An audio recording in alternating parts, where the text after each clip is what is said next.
Hello, everybody. Hello, everybody. Hello, everybody. I guess it's weird that I'm doing the leading You're hello, doing the everybody, intro for a Sly, for yeah. a Well, Sly. it's because you're recording it. That's true. Guys, it's Sly is back. You thought Sly was over, but actually, But actually, we have one last little treat for y'all, just like how we did with Sonic. yeah. Here's an excessive tier list. Yes, this is, I guess, the maximalist Sly Cooper tier list. Sly Yeah. Trilogy tier list. Yeah, Um, weirdly enough, despite being 3 games, not as much as we put on here. way less. Yeah, we've got what? Way We've less. got, I think, 59 things. Which still, Okay. it took me a couple hours to put everything together, but Yeah. yeah, not quite as stupid. So, yeah, and we promised this recently, and it was in a Sonic episode, and people said you guys should actually do that. And now here we are. Yeah, and it would be weird, right, if Sly ended and we didn't even give it like a bit of a send off, right? Yeah, considering it's our first series that's like 100% been completed. Yeah, You know? there are only 3 Sly games, and we played all of them. Yep. And everything about the games is represented on this list. Yep. And there's Yep. nothing that's missing about the Sly franchise. Nothing that's missing. If we forgot something that you think should have been on the list, shut up. No, we didn't. Yeah. So I guess quickly, like last time, let's go over the tiers and let's go Okay. over what's actually present on the list. Okay. All right. It is awesome. That's our S tier. That's when things S. are awesome. It's when we got like almost no complaints. It was awesome. Yeah, that's when it's like crazy and it's epic. It's good. Yep. We're like, oh my god. It's cool is when it is cool. That's when something is like really good, but it's not awesome. Yeah. Yeah. I would say so. I would say so. I would say like it's better than fine, but it's definitely like worse than awesome, right? Oh, that's a good way to phrase it. Yeah. It's fine is when something is fine. Yeah, I think so. I think it's fine and oh no is a very thin line between them. It is. It's fine is like I'm willing to accept this. Oh no is like It's like, oh, I could have done. I'd without rather this. not be doing this. This is Yeah. the beginning of bad. This is the end of like acceptable. Yeah. This is like when you're Knuckles and you get hit and you die in a Sonic game. Yeah. He goes, oh no. Oh no. Yeah. Oh no. Oh no. I'm realizing now the tiers are actually kind of a deep cut at this point. The tiers were like They invented are. like in episode like, like 15 or something of Sonic Adventure. They are. They're old That school. was like these are like 300 episodes old now. Yeah. Sometimes Fine. things are fine. It's fine. It's this and this is fine. You're either cool, fine, or no good. Or no good. That's our That's the ranking scale. When we start our game review series out, that's the rating Oh scale. yeah. The platforming in Sonic was often fine, but we just thought the story was no good. Exactly. Oh Holy my shit. God. Good Holy God. fuck. Okay. Anyway, no good is when something is no good. Yeah. Yep. Imagine like in your head if Jaleel White Sonic was looking at it, think if you would say it's good or not. And if it wouldn't, then it's no good. That's no good. Yeah. Drill White Sonic is one of the most trustworthy Sonics, I think. Oh, for sure. Yeah. He doesn't want you to go inside of a dryer or whatever. Yeah. I think is what his thing is. Yeah. Twisted is when something is the Joker. That's That's yeah. when something Twisted is makes when you into the Joker. It makes you feel sick and spit up blood. yeah, it's like so bad that it's like fucked up that it's so bad. Mm-hmm. It's definitely like I would say that if this was a modern game pending tier list and not a classic game pending tier list, it would have been called the coughing up blood tier. Oh yeah, this is like throws up, spits up I blood, would eyes say- bug out of your head. I would say no good is when your eyes bug out of your head, and twisted is when you start coughing up blood. I would agree with that. That seems accurate to me. All right, good. We wasted a couple minutes on that. Our goal with these is to make them as long as possible because it's funny that way. For the fans. For the fans. Hey, new viewers, don't leave just because I said Don't- that. Sorry. Don't leave! Don't leave! Sly fandom, wait, we'll play... If there's another Sly game, maybe we'll play it if you subscribe Maybe. and comment below and share it on your Yeah. Tumblr or whatever. So, Because join that's where all the Sly Patreon. fans are. They're on the Tumblr, I learned. Oh. Yeah, maybe I'll post this on my Tumblr later. Okay, quickly, what's actually on the list? We got characters. We got We got characters levels. per game. We got all the levels, not the individual missions, but we've got the primary levels, Yeah. like the areas. We've got the villains. Uh-huh. Well, okay, the villains. And then we got the games. And then we have the games at the very bottom. It's organized by game, so up here we have all the Sly 1 stuff, then we have all the Sly 2, then all the Sly 3. Yes. And then we have the games themselves, which we'll rank at the very end. So the way that we've done this before is when we're ranking the characters and like the villains, we are ranking them based on not only like how much we like them, but also like if they have a gameplay segment. So like yes, so Bentley here we're mostly talking about Sly 1 Bentley as a character because he doesn't have any gameplay in Sly 1. But Murray will be talking about his horrible driving segments. Yes, and his bad character. And his bad character. And for the boss fights, I think we should include the boss fights with the villains, right? Yes, so like Mugshot, we'll talk about Mugshot's horrible boss fight. Right, so they might earn or lose points depending on how good their boss fight is. Yeah, it's sort of an amalgam, right? Like, I couldn't put too many things on here. Yeah. And levels, we'll talk a little bit about, like, if there's an individual thing in it, I have a list pulled up here so I can refer if there's like a specific, especially in Sly 1, if there was a specific vehicle section that really dragged a level down. Yes. Yeah, and we'll talk about like the story of the level, we'll talk about the aesthetic, the layout, and we'll talk about the individual missions. Not exhaustively, there's a reason like every mission is not on here, although I could have if I really wanted to. If I wanted this to be as long as the Sonic tier list, I could have done that. Just warning you guys. Just letting you guys know. Just letting you guys know I didn't. But yeah, okay, I think with that, are we good to get started? I'm ready. Where do you want to start? Well, let's start at the beginning. Let's start with Sly in Sly 1, the character. Let's start with like, the character? The character and the gameplay. Okay. This is a big one. This is weighty, because this is the whole fucking game. This is the whole game. Yeah, unlike the other games, Sly 1, we just played as Sly. However, I will say, Sly didn't really change much between the games. And I think they kind of, like, nailed it, like, from the beginning, with the exception of how you feel about the health system. Like, Sly 1 being a one-hit kill kind of thing, unless you have a horseshoe. Yeah. But, like, you had, like, the Ryoichi Cooper spin right at the start. You have your cool rail grind. You had rail grind. You could climb up poles. You were sneaking around, hiding under desks. Yeah, your double jump. You had your little ledge hangy thing. Yeah. You were sneaking up on guys. You were pickpocketing. You were, like, that's not true, though. You were not sneaking up on guys who were pickpocketing. Well, you were sneaking up on guys to kill them, rather. I don't know if that's true.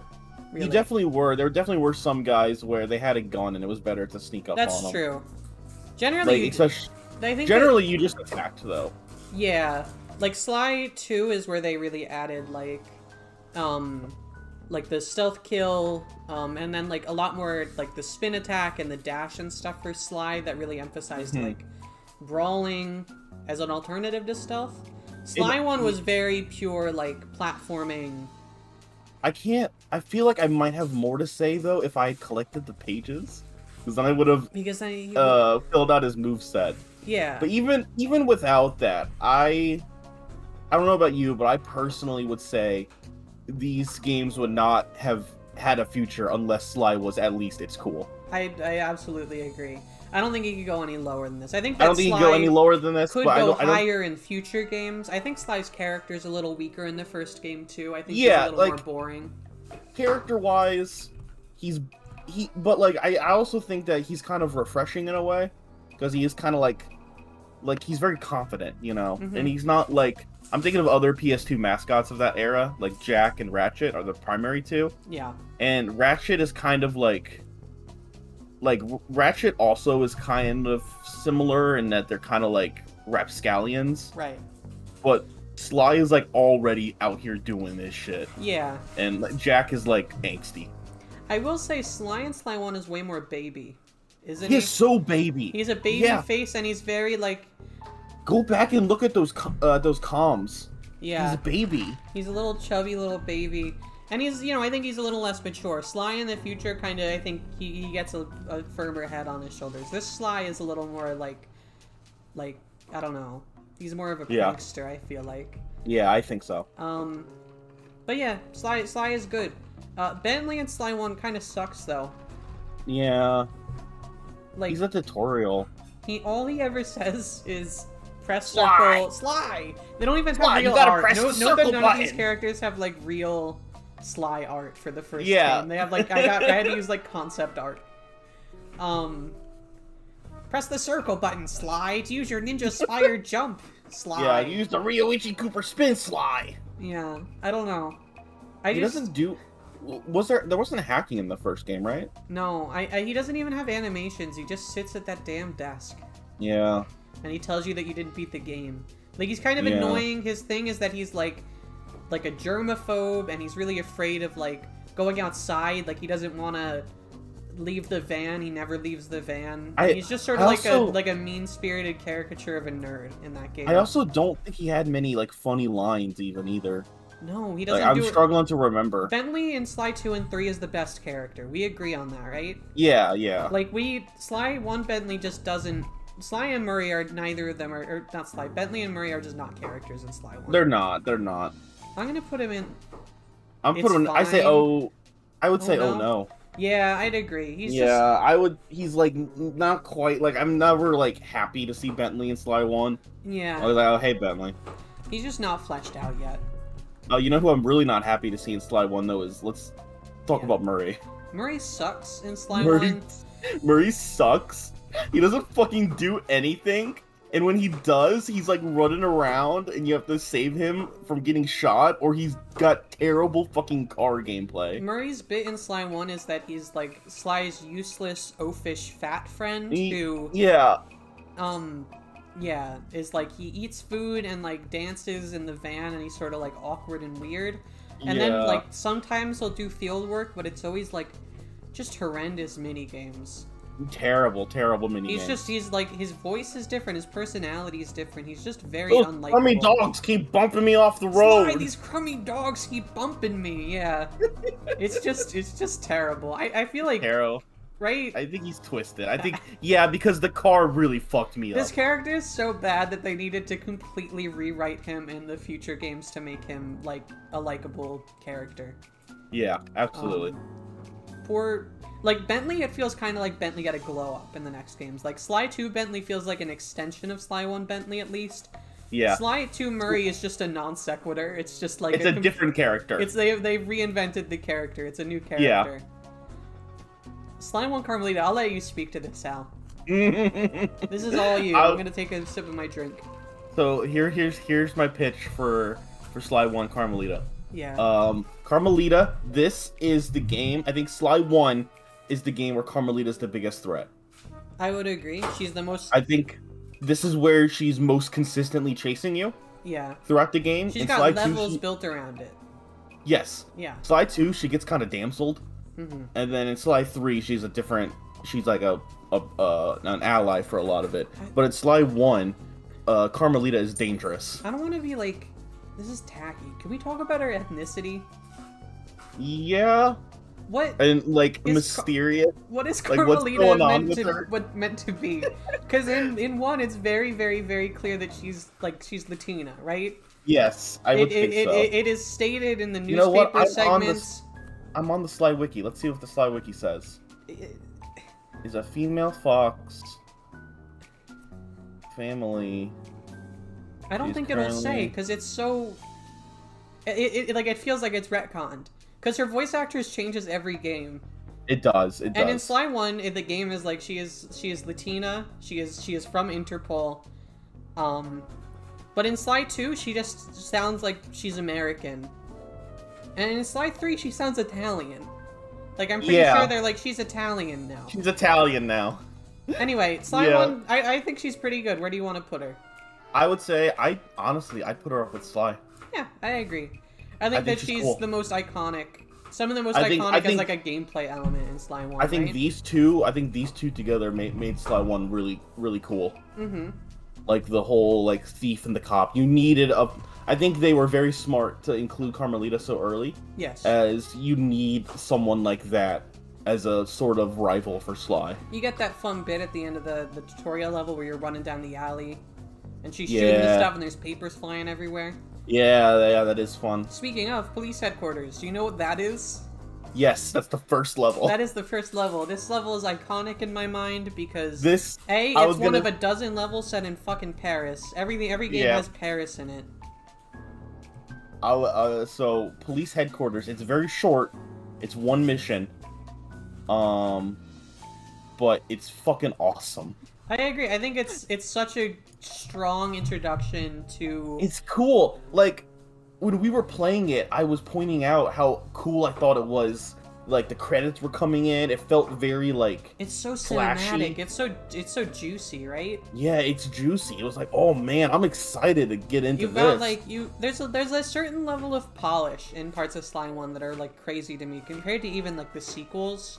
Where like, this level is just so well presented, right? You have, like, the rocks falling down while you're crawling along the ledge. You have, like, the big moon next to the Eiffel Tower. You have the bit where you're jumping through the lasers. And it's like a classic, like, heist, too. Like, yeah. Oh, yeah, of course you're robbing a police station. Yeah. You got, that like... would be the first thing It's, like, kind of mysterious. You're like, what are these weird furry animal boys doing? It's great. Like the only other way I feel like they could have been more, like... Not cliche, but more like, you know, fit the aesthetic more as if it was like a museum, which is how Sly 2 starts. Yeah. Yeah. The Sly Cooper fan art museum wing. Yes. Yeah. We'll get to you. Okay, yeah, I agree though. It's a really, really, really, really strong opener. Yep, I agree. Tide of Terror. That is Wales? That is Raleigh. That's Raleigh, Wales. Yeah. Yeah. So I'm looking through the missions now. Sly 1 is a little weird in this regard because it's got, like, actual levels. It does. It's not one big zone. It's got levels. So we have to kind of think about how they all come together. Like, later on, I feel like we're going to be talking about, like, the layout of the map and, like, that kind of thing. In this one, it's, like, definitive is just, like, a hub with some levels. I think... I like Tide of Terror. It's not bad. I think it's pretty iconic. Like, I actually think it's got a strong set of levels, mostly. It mostly does. And the ones that I think hamper it are minor compared to other, like, hiccups I have. There's nothing god-awful except for crabs. Crabs and Treasure Chest is fucking god-awful. But, I think, like, the aesthetic's good. I like the rainy island look. Yeah. And I I think it has some strong levels. Like, I like the one where you're, like, closing the grate, shooting out fire. You're hiding under the barrel and that rat gets pegged. It has to be strong. The rat got pegged. It's gotta be up there a little bit, at least for the rat, right? Yeah, I would say it's cool. I think it's cool. Yeah. I think it's pretty good. I think it's got not a lot of bad stuff. No, I don't think there's much to knock it down. Mm-hmm. I don't think it's as good as Carmelita Fox, but I think it's pretty good. No, it's not as good as Carmelita Fox. Sunset Snake Eyes. That is Mesa City. That is in Utah, and it is Mugshots level. It is. So, here's my thing with this level. I know what you're I actually like it quite a lot. Uh-huh. Except for the fucking car level. The crummy dogs. The car level and the turret level. The turret with it's Dan Murray really dragging it down. But like, remember, like, there's that fun thing where you can like pull on the slot machine with your cane. That's fun. And there's like all sorts. Like, I really like the aesthetic because it's like a Las Vegas kind of thing. This is where you really started struggling with the game. This is where censorship wiki happened with like the electric floors that you were just like very impatient about. Yeah. And I just gave up on being a co-host. That was great. That was good times. I like the one where you're on like the rooftop and Carmelita's running around and you're doing like a big leaper on the roof. Oh, and you're on like the big like ladder and it falls while you're like holding on to it. I want to say like it's fine, right? I think it's fine. I think I would say it's cool if it wasn't for the car level really drags it down for me. Yeah, but I like I think its actual levels are pretty good. I don't think they're like necessarily as iconic as Tide of Terror, but they're pretty good. No, but they're it's just got two bad levels. I think that really bad. This episode's kind of comfy though. Yeah, it's nice. It's very like it's kind of classic Sly. Yeah, I think there's some things that bring it down. I mean, later we're going to be talking about Mugshot's boss fight, which I think is probably going to be lower. But yeah, Sunset Snake Eyes is pretty good. It's pretty classic. Vicious Voodoo. This level fucking sucks. Yeah, so this level sucks. It's like the theming sucks, and it's got like some of the worst vehicle sections. Yeah, like just to run down the list, right? It's got a really confusing hub. Yeah. Like it's got all these weird gates. Got lost. You got lost in it constantly. It was very unclear how to progress. It had the one where you needed to drive around on the jet ski and hit the fish. It had the one where you needed to do the fucking bombs and the chickens. Yep, the chicken. I hate the chicken. The chickens. There was the one where there was like the gravestones with ghost rats.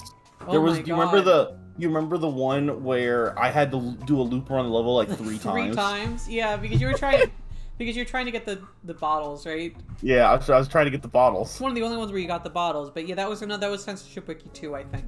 Yes. Yeah. That level lasted forever. It's also it's like an ugly swamp, and it's the most icky texturally level of the entire franchise, probably. I think this is something. Absolutely. Yeah. I think this is something that we might see as we go further on to this. Is that I think the best Sly levels are more urban environments usually. Totally. And they totally understand that later on. This is not urban at all. No, this is like the least urban. Yeah. It's not even like a location. Like at least Raleigh's is sort of like his manor, right? It's like it's like sort of a fortress. This is just the middle of fucking nowhere. It's got a bunch of weird racist stuff. The best part of this one is that Bentley. This has the best Bentley moment probably in Sly 1, where Sly's like, "What do you mean paranormal activity, Bentley? Like, do you believe in ghosts?" And Bentley's like, "Yes, ghosts are real. For sure, Sly. I can see them with my computer, Sly. They're real." This is also, I think this might be the first example of Bentley using the wildlife to his advantage. I don't. It's not really intentional, but there's like the serpent. It's not, right? but like that might be what triggered it in his brain, where he was like, "I can use the wildlife to help us on our mission. We need to have this bear kill all the guards, Sly." Yeah. All right. But yeah, horrible. Probably gonna stay at the bottom of the list for the rest of the video. Yeah, I don't think nothing can top that. Yeah, it's bad. Fire in the Sky, that's China #1. This is good. This is a good level. I agree. I like Fire in the Sky. It also has a car level, but I didn't struggle with it as much. Like, you figured it out real fast. It would only take like 1 or 2 tries, I feel like. So that might influence it, but I think this might be my favorite Sly 1 level. Yeah. Like I think it's got fun like you got like there's like building environments where you're climbing up. There's a laser section, which I always like. You got like the weird mechanic now where you can turn invisible and you like go through like, laser grids and stuff. It's just very creative. It's very like vanilla, like pure Sly platforming. Pure Sly. It's hard. Like it's got some hard levels in it, but I feel like it's yeah, and I really like the aesthetic of this one. It's not urban, but it's got I don't really remember the hub world at all. I remember this one. I remember the hub world because it's on the way to it was there was like how the fuck do I describe this? I can see it in my mind though. I remember the guys patrolling around. There's buildings. I remember walking around it a lot looking for the last clue bottle that I couldn't find. Yes. Yeah, it's great. And the Panda King we'll talk about in a minute. I think is probably Slime 1's best villain. Absolutely. I think he's really iconic. There's a reason he comes back. Yeah. But yeah, pretty great. Pretty cool. It's awesome. It's awesome. The Cold Heart of Hate kind of sucks. I don't like the Cold Heart. I think it's such like it's so iconic. It's called the Cold Heart of Hate. It's set in a fucking volcano in Russia. If we were basing it off its name, it'd be up there. It would be. That's a great name. Yeah, but it's like, awesome. It's got story-wise, it's got like probably the most iconic bit of Slime 1, where Sly's like, he's like, I'm looking through all these old pictures, and I realized that all my ancestors got killed by this one ancient bird. Yeah. Oh no, there's a comic book villain that's killing my ancestors. Oh no. That's great, but like. It's got, like, one good level. I really like the one where you're kind of looping around that big puzzle box room trying to save Carmelita. Yeah, that's the best part of it, but it's got the terrible moving turret section at the start. It's just god-awful. Fucking terrible. And then there's, no... Oh, there is hacking in Sly 1. There is Bentley hacking, isn't there? Yeah, it's not very good, though, so we can keep Bentley where he is. Yeah, I think it's, like... I think it's no good. I think it's not what I want a final level to be. It's so iconic. It sucks that it's bad. At least I will say, his boss fight is pretty good. Yeah, we'll talk about that last. We'll talk about him last. Let's talk about them in order. Sure. But yeah, Cold Hearted Hate, no good. No good. Sly 1 deserved a better ending. Yes. Yeah, Sly 1, I'm learning very across the board. Yeah, oh yeah. It's got some iconic stuff, it's got some really, really ugly stuff. Yeah. Raleigh. So, again, the character and the boss. So what was Raleigh's deal? I don't even remember. Raleigh, was a spoiled kid. Like an aristocrat. I remember they show him as a little kid with like a big lollipop, right? And then but then he got bored and decided to go into crime and said, "This is awesome." Yeah. Yeah. And that's it. Raleigh's really boring.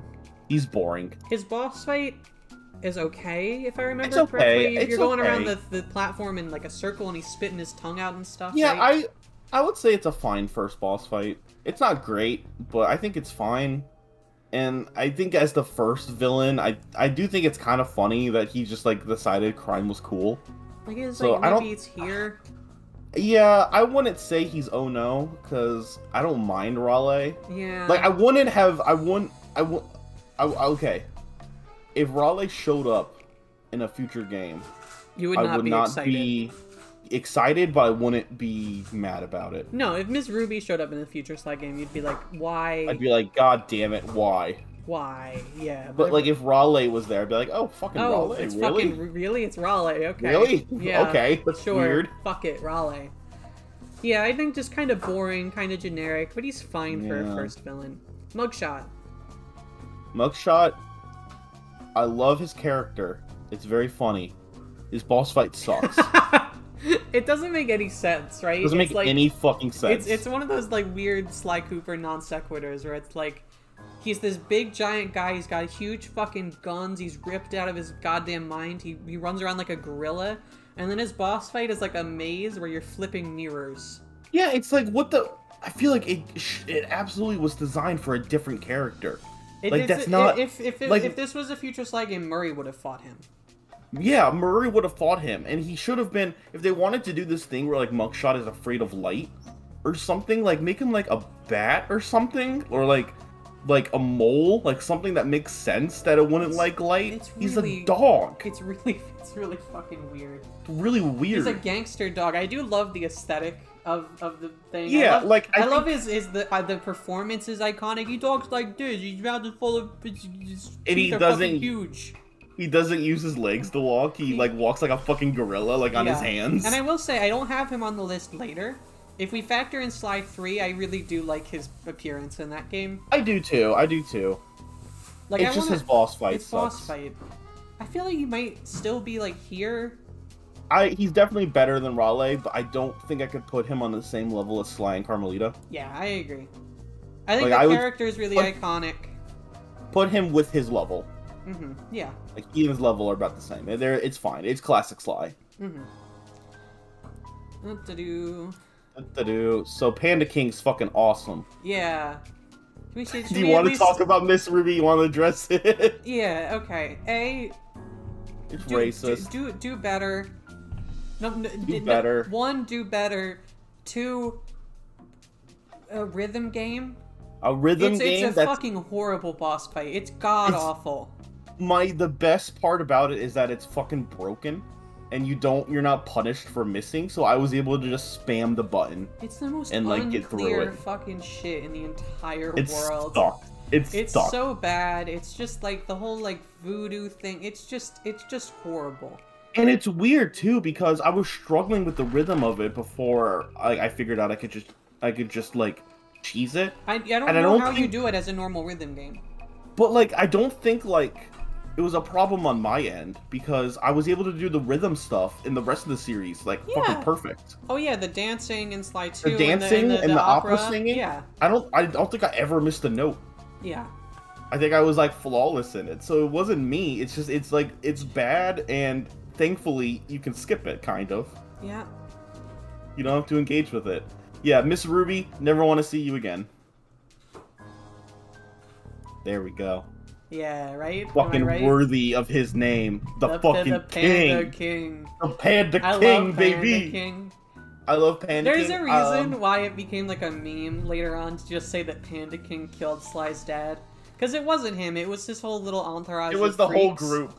Like, he's not even the leader of the Fiendish Five, but like, he is the main guy. I like the way I cropped this, by the way. It looks like he's taking a selfie. The way his hand's reaching out to the edge of the camera.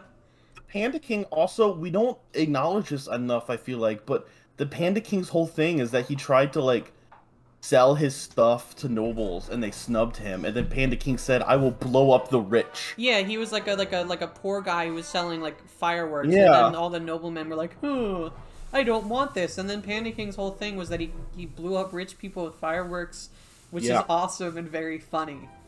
Yeah, like the Panda King is one of the best in the series. Yeah, we'll talk more about him later, obviously. We'll talk more about him later because he's down there too. Yeah. But like, Panda King rules. Oh yeah, and Flame Fu, like another great classic Sly. They're really like it's a brawl. It's like a fun brawl. Yeah. It's the only real brawl fight in Sly 1. Yeah. It's great. Yeah, he's what Mugshot should have been. Yeah. But they gave Mugshot guns and then realized, oh, that's not fair. How do we make a boss fight out of this? Yeah, he's flipping the mirrors around and you gotta flip oh my god. Yeah. Panda King's great. We love Panda King. Shout out to all the Panda King fans. Shout out to the PK fans. You know who you are. Uh-huh. Sly 1.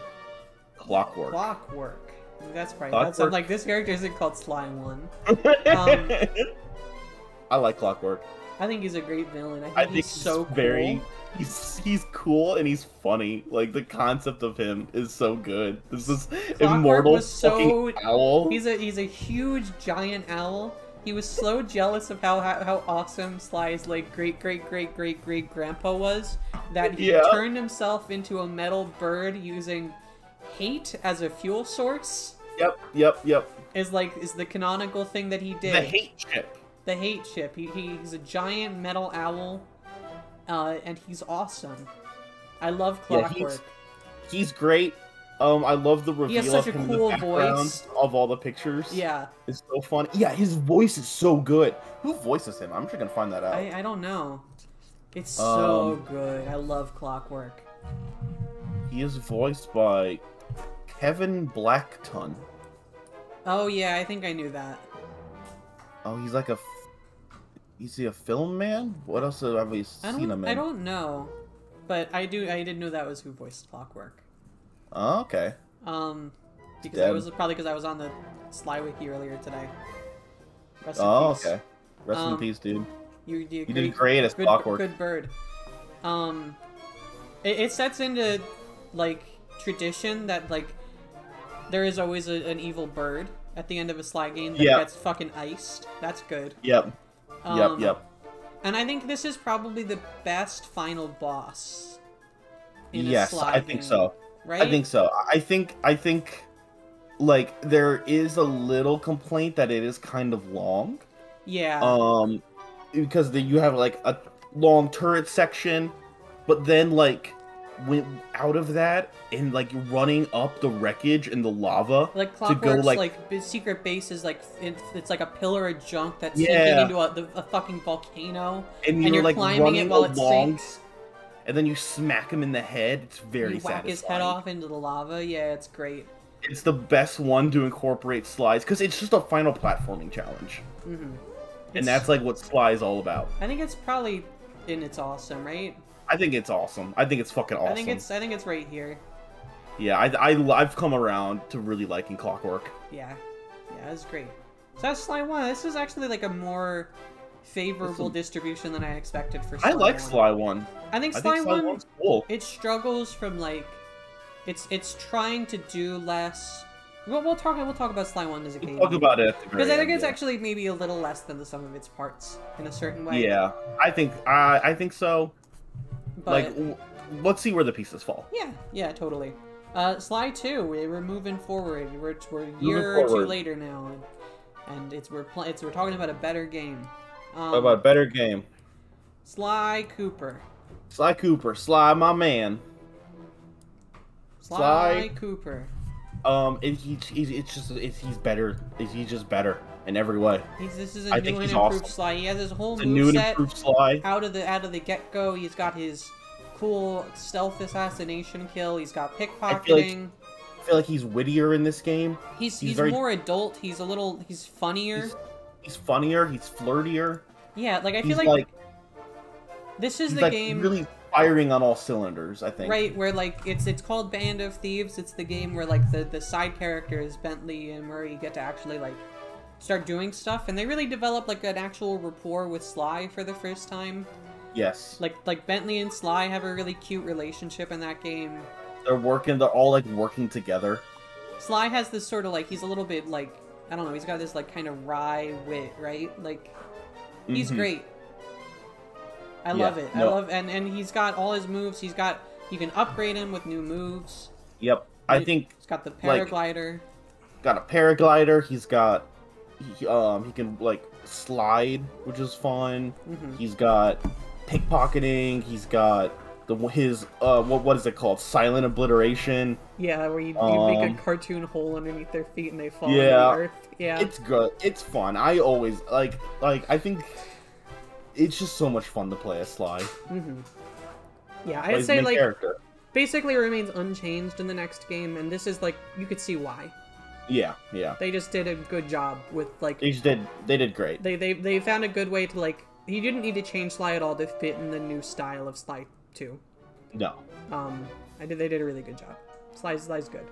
Let's talk about Murray next. Let's talk about Murray. The hippo in the room. This is the biggest glow up. This is okay. Can we? Yeah. This is Murray. This is the Murray. This is the Murray. Yeah. Yeah. That's Murray. This is the Murray. And the Murray fucking rocks. He's so good. He's so good, and he's good from the fucking get-go. Like, he had a character arc in between the games where he got really into wrestling. He became like a pro wrestler. He's really buff now. He fucking beats the shit out of people. He throws people over his fucking head into the water main. Like the water main, and they explode into blood. And they explode into blood. He eats people. He rips their spine out. He's like, Sly 1 Murray is like really meek, and he's like, oh, Sly, I'm scared to go and you know, walk around in the woods. And this Murray is like, this Murray has Sly, I will kill anybody you ask me to. Sly! Sly, do you need help killing the small man? Sly! He's threatening the Contessa. He says that he's gonna floss with her spine. Yeah! It's so good. It's a completely new character. He's really fun to play. He is fun. This is like Murray at his best. I think Murray gets worse in Sly 3.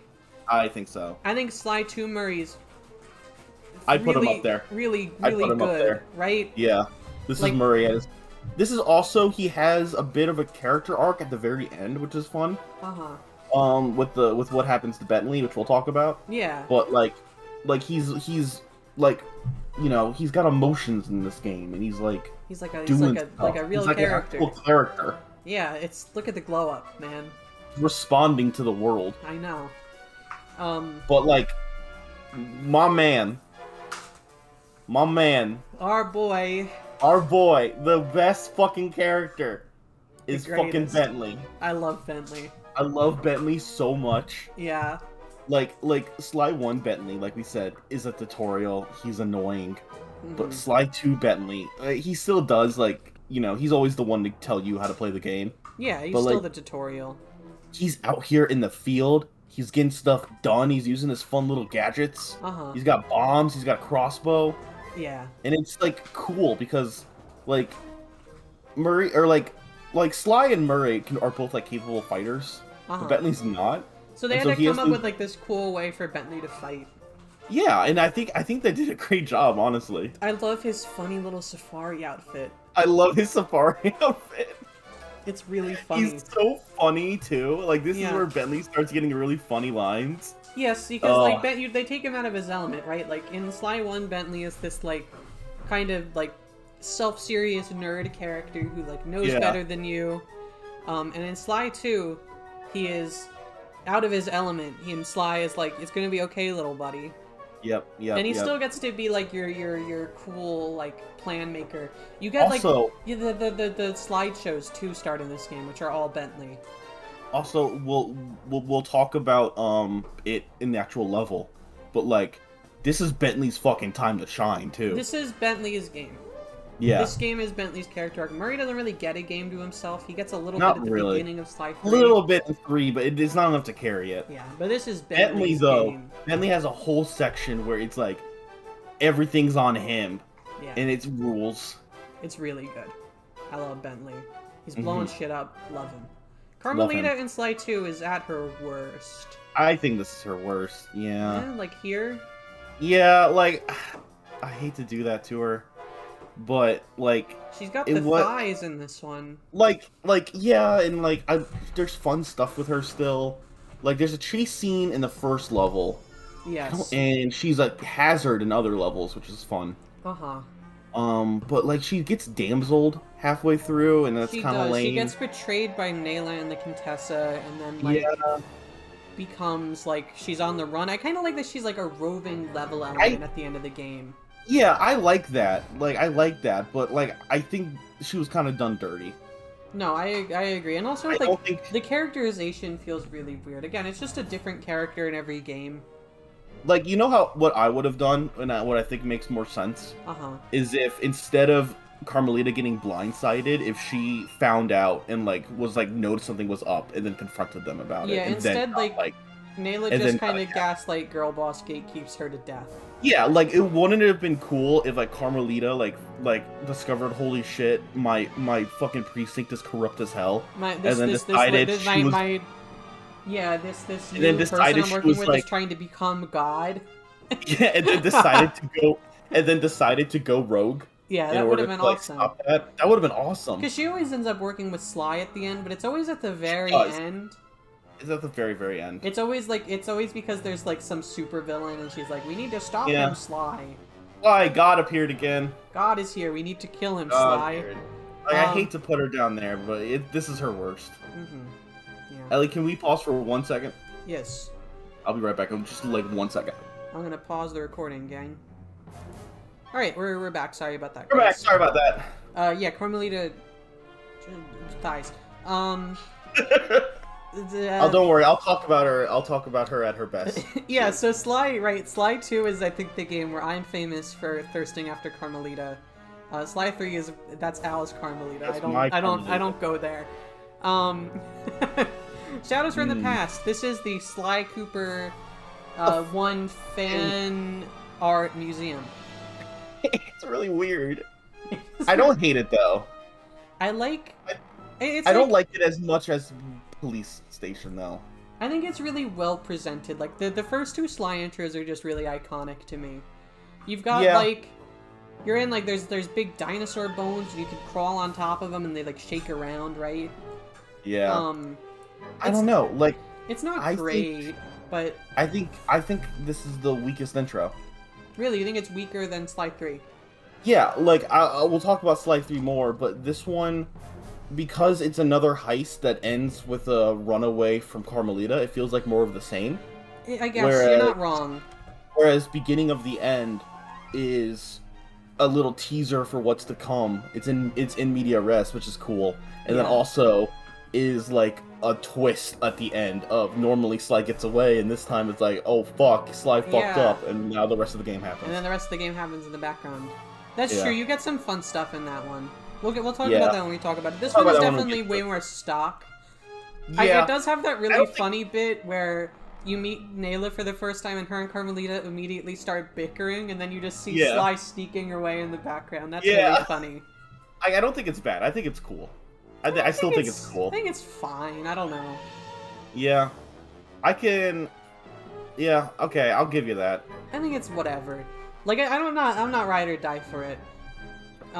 It's kind of boring. It's like, it's very much feels like it's like a trailer level, right? It's like, you know, we're gonna slowly introduce the stuff that's happening in this game. Look, Bentley's in the field. Look, Murray's in the field. You know what it is? It's a demo level. It is a demo level. It absolutely is. Like, this is the level that you would play in a demo. Yeah. It's fine. Which makes sense. It's the first level, but there's some okay stuff. There's some intrigue. You get Nayla, like, tipping Sly off about the Claw Gang, and Sly's like, did she tell me that on purpose? Yeah. Who is this cat girl? Introduces Nayla. I hope she doesn't become God. Introduces Nayla, and I have a lot of things to say about Nayla. Yeah. We'll talk about Nayla later. Yeah, it's fine. It's pretty good. The Black Chateau. This is Paris, right? Yeah. Okay. Paris fucking rules. I think it's like... This is a great level. This is a great intro. It's so iconic. Yeah, like, this is what, like, this is the aesthetic. This is the fucking theming. This is the night, the night, the introduction to the new, like, way that the games are gonna, like, it's gonna be played. The levels are fun. You're, like, bugging Dimitri's office. Yeah, this is, like, water mains. This is sort of like the teaser. This is what really pulls you in, because Sly 1 kind of starts with, like, a little thumbnail of Paris, right? It's like, here's this really concentrated bit of, like, Lupin the Third energy. Yeah, and that's like, what this reminds me and of. it's like a shot in your arm. And this game is like, we're gonna deliver on that promise now. We're doing like, here it is. You're in Paris. It's open. You can do whatever you want. And it rules. I think it's really friendly in its design. It's very simple and it's not too big, which becomes a problem later on. Yeah, it's easy to get around here. It's fun to like pickpocket the guys. Can we talk about? I feel like with Sly 2 and 3 levels, we should talk about the heist. Yeah. Also. Yeah, that's the big element. There's the big heist thing. You got the first wench of Sly 2. Yeah, this is the first wench. I love the plan not of... wench. Winch. You fucking wench. Wench, you... top 15 wenches in gaming. No, top 15 winches in Sly. It's got the first winch. You, like, pull down that sign to, like, blow open the ground so like Sly can go down and fight then, Dimitri. Yeah, and obviously it's got Dimitri, who we'll fucking get to. You know we'll get to. We'll get to you, Dimitri. It's great. It's awesome. It's really good, yeah. It's got, yeah, it's just good. It's just such a strong intro to, like, what these games are trying to do now. And I think it's an intro that, like, the rest of the game doesn't deliver on too good in a lot of ways. No. But like, yeah, it's so good. Yeah, I love it. I love it. Murray's throwing those rats into a water main. It's great. A starry-eyed encounter. That is India 1. Yes, this India is Palace. 1. This is the palace part. Yeah, I'm looking at this one. This is the palace part. It's got the elephants that you go on their back. It has the elephant. It has the dance scene. This one is way more supposed to be like high society, like look at Rajan's empire. Yes. Yeah. It's got the little circular house with all the little rooms in it. Yep, where you're going in and you're like trying to find the pieces of Sly's outfit. Costume. Yeah. I thought this level was pretty fun. I think it's pretty good. It's fine. I think it's fun. I like the aesthetic of the dancing and like the high society. I think it's a fun teaser because you see so many members of the fucking Claw Gang in this level. Yeah. I think you see all of them actually. Uh-huh. Because like I know Jean Bisson and the Contessa are here, and I'm pretty sure Arpeggio is too. Yes. Like I think all of them are in this level. Yeah, and that's fun. I think it's pretty great. Yeah, I think I would put it at it's cool. Like bottom of it's cool. Or maybe I think just above Tide of Terror, maybe. Yeah, I'd put it above Tide of Terror. I'd rather play this than Tide of Terror. Yeah, it's pretty good. Like, it's got a little more tedium. It's a little longer than the first level. Like, I feel like this is... Like, looking at this now, I feel like I usually prefer the first level of a dual pack that Sly 2 does. I 100% agree.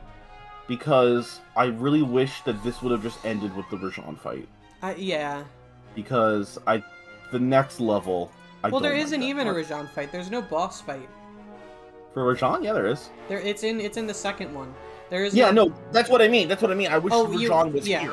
Yes, I wish that we ended the Rajan segment here. You like drive him out. He runs away to his temple. Yes. So this one ends. There's no boss fight because that's how Sly 2 is. It ends with like a helicopter segment. It's very strange. You like flood the place, like you're breaking down like a dam or something, right? Yeah. It's a little. No, that's the Predator Awakens. Oh, okay. This one's the elephants go crazy because this one's fun because Sly and Carmelita are dancing, and then Murray is slowly being lowered by the winch in the background. Oh yeah.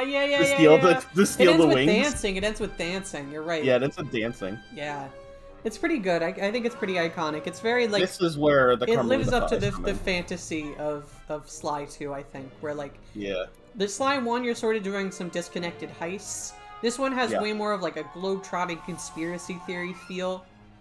Like this one feels like you're a fucking spy. And I think that's pretty cool. It's cool. The Predator Awakening kind of, like, is ass, though. Yeah, I'm trying to decide if this is my least favorite Sly 2 level. I think it's no good. It's definitely towards the bottom. Like, there's some parts of it that I like, but, like, it's hard, it's difficult to navigate because of the, like, the tree branches and trying to figure out how to get all over the place. It's got this weird verticality to it, right? Yeah. There's like a really annoying part with the elephants to destroy the spice plants. The elephants and then the fucking water beetle, man. The water beetle sucks. the part where like it's kind of funny, but like I don't really like the part where Bentley has to like use the watermelons to like lure Rajan around. Rajan loves to eat the watermelon. It's his favorite thing. He just fucking freaks out and eats the watermelon. Like, oh, it's so weird and cursed. Like my favorite part of the level is like the interior section. Yeah. Where like you're getting into like because that's like classic Sly platforming. I feel like one of the weaknesses of Sly 2 in general is it's very light on classic Sly platforming. Yeah. Sly 3's got a little bit in basically every level. Sly 2 has got almost none in the entire game. Yeah, Sly like, this 3... is the part where I think Sly 2 starts to feel like it's actually already drying up for, like, new content. Yeah, like they did everything in the first two levels, and they're like, oh, fuck, the first two levels were great, they really, like, they used everything, and they showed everything off, and then they're like, what if there were more guys? What if there was a new mini-game? What if you had to carry a thing in a really circuitous path around the entire map? Oh god, yeah, I think it's like here... Yeah, I don't think it's good. I don't like it. I think it's kind of like the story is really weak. Like Rajan is just not that exciting. He's not. The only thing it's got going for it is that the ending is one of the hypest moments in the whole trilogy. Great. The ending's great. Yeah. But like I contribute that more to like Bentley and to Jailbreak. And the Contessa. And Rajan, like the fight. Yeah. Yeah. But I will say, even though I think I totally agree with you that I think Sly 2 used up a lot of its tricks in the first two levels, I think Jailbreak is great. Kind of flips things on its head by having you start as Bentley and having to break your friends out. Yeah. And the aesthetic of that level, even though we do break out Sly pretty quick, it's just so good. I love Jailbreak. I feel like it's a little more contained feeling than future levels are. Like it's a little smaller because like it is built for Bentley. It feels a little shorter, which is nice. It's nice. Like this one feels like a little like abrupt. This one feels like, you know, it ended at the point it would have ended. Dude, Jailbreak, like the worst part of Jailbreak is that following the Contessa is hard. That sucks. That's a bad mission. It's a bad mission. Pickpocketing Contessa, killing the guys behind it without like getting her to notice you. Yeah. Jailbreak it's got Sly platforming. It has Murray killing 50 guys to get out of jail. Oh my god, yes. It's got it's Bentley focused. It's got the I'm gonna floss my teeth with your spine line. I'm gonna floss my teeth with your spine. He's so mad. He's so mad. I think that's actually a Tangled Web. Or no, I think it's Jailbreak. No, it's Jailbreak. It's Jailbreak, yeah, because that's when they're chasing her. She gets away on the blimp. Right, yeah, because you end up chasing her away. It's pretty good. I think it's around a Starry-Eyed Encounter, right? I'd say it's better than Starry-Eyed Encounter. It's really good. And then Sly 2 does what Sly 2 does, and it just keeps going for too long, and I don't like Tangled Web that much. I think it's like here. I'd say, oh no. I don't think it's not as bad as Predator Awakens. But Tangled Web, it just feels like we're just spinning our wheels again. I like the theming of it. I like that it's like... You like Prague? I like it's like a cool castle. The Contessa's got a huge castle. And I like that Nayla's like waging war on her. I like that there's like tanks and shit in the street, and there's like zombies, and there's a fucking werewolf priestess. It's like, thematically it's really fun. We put ghosts into Nayla's headquarters and he runs away. It's got a winch and it's got blimps, which Sly 2 also loves. It's a big... This franchise loves blimps. Sly 2 and 3. It's got that tank section, too. Uh-huh. Which is kind of weird. Yeah, it's not bad. No. I would even say it's fine. Yeah. Like, I don't love it, but I don't hate it. It's like, and I think we'll talk about this when we talk about the game, but Sly 2, I don't like the dual chapter setup. No, it's bad. It feels like the wind gets taken out of the game's sails. Yeah, like this is definitely like one of the levels where it really starts to feel like they're stretching. There's just there's the sections with Bentley and like the dungeons where you're pressing the buttons. Yeah. And it just goes on for like they built that system and then they used it 3 times in a row and it's like 20 minutes. Climbing that castle's pretty fun though. The castle, yeah, and then falling off for no reason. And then falling off, so I was trying to get that the bottle. Yeah, it's epic for sure. Yeah, that was one of my favorite moments from it's really funny. But yeah, it's fine. It's okay. Fine. The Contessa is cool. We'll talk about the Contessa later. Yeah. He who tames the Iron Horse. These level names are really funny. So this is the first one. It is. This is the first one. I can barely tell the difference in my brain. This is the one. These melt. So this is the one with the. They do. This is the one with the trains. Yes. And this is the one where he's got the stomach and the lungs, and he's using them as like a perpetual motion machine in his trains. Yes, and Carmelita's an obstacle in this one as well. She's wandering around. Yeah, and it's got the bears. This is like the genesis of Bentley's wildlife-driven shenanigans. Yeah, this is where we really started making fun of it. There's this an iron cage, and you need to... The only way I can think to break this is to put the baby bears in the iron cage, and then the moms will break it open, and then we'll be able to use it to go after the train, like fucking like Time Splitters. Sly, it's like Time Splitters. You know what I would have loved? That I'm surprised they didn't do though. Is that wouldn't it have been cool if this level was just a big train? God, yeah, but they would never. Like a train. Like I love train levels in games. Like the Time Splitters train level is my favorite. Is like one of my favorite ones. Something about train levels are so cool, and that's my favorite part of this level is when we're on the trains working our way up them. Yeah, like that's fun. That's fun, but I think that this is just. I think it's oh no. Yeah. I don't like it that much. I think that it gets away from the urban environment, and so there's not a lot to like work with there. Yeah, it's just like I struggle to remember anything that happened. Yeah, Murray gets locked up in a cage at one like point. Feeding him jelly beans. She's feeding him jelly beans. That's pretty good. It's pretty funny, and she's like, "It'll be okay. Don't worry, you big hippo. Don't worry, you big stupid idiot." Yeah, we're friends now. And like Jean Bison's barely in the level too, which is a shame. He doesn't do fuck all in this one. Doesn't do fuck all. You're right. This is the one exception I would say to, I guess, a rule that only applies twice. But I like Menace from the North A little bit more than I like He Who Tames the Iron Horse. Just here though. I would say the Lumberjack games are really funny. The Lumberjack games are what put it up for me. The Lumberjack games, and the fucking Woolly Mammoth is really funny. Right. Yes, he freaks out and then he gets frozen again. The ancient Lumberjack techniques in the book. The Lumberjack techniques. The part where Murray goes walking up wearing that moose head to enter the games. Like, it's silly. It's not great. And there's like a big tower that you descend down. That's pretty fun. It's pretty mid gameplay wise, but like I just love the Lumberjack games. Yeah, I guess like conceptually the idea of like a level with trains running around it is way more fun to me. And I'd say that it's a downgrade that we don't have the trains anymore, but the trains didn't really do anything. They were kind of boring. Trains didn't add enough to it. Yeah, I would agree that I think it's a little better. It's got a little more of like a town going on in it. But these are so similar. Like, they look like the same fucking level. They are, and that's why the only reason why I want to put it in It's Fine instead of Oh No is that I think I would like playing Menace from the North A.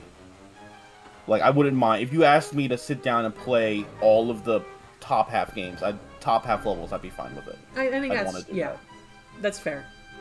But I don't want to play. I don't want to play He Who Tames the Iron Horse, Predator Awakens, Cold Heart of Hate, Vicious Voodoo. Mm-hmm. I don't want to. Yeah. This is an interesting one. Yeah. Anatomy for Disaster.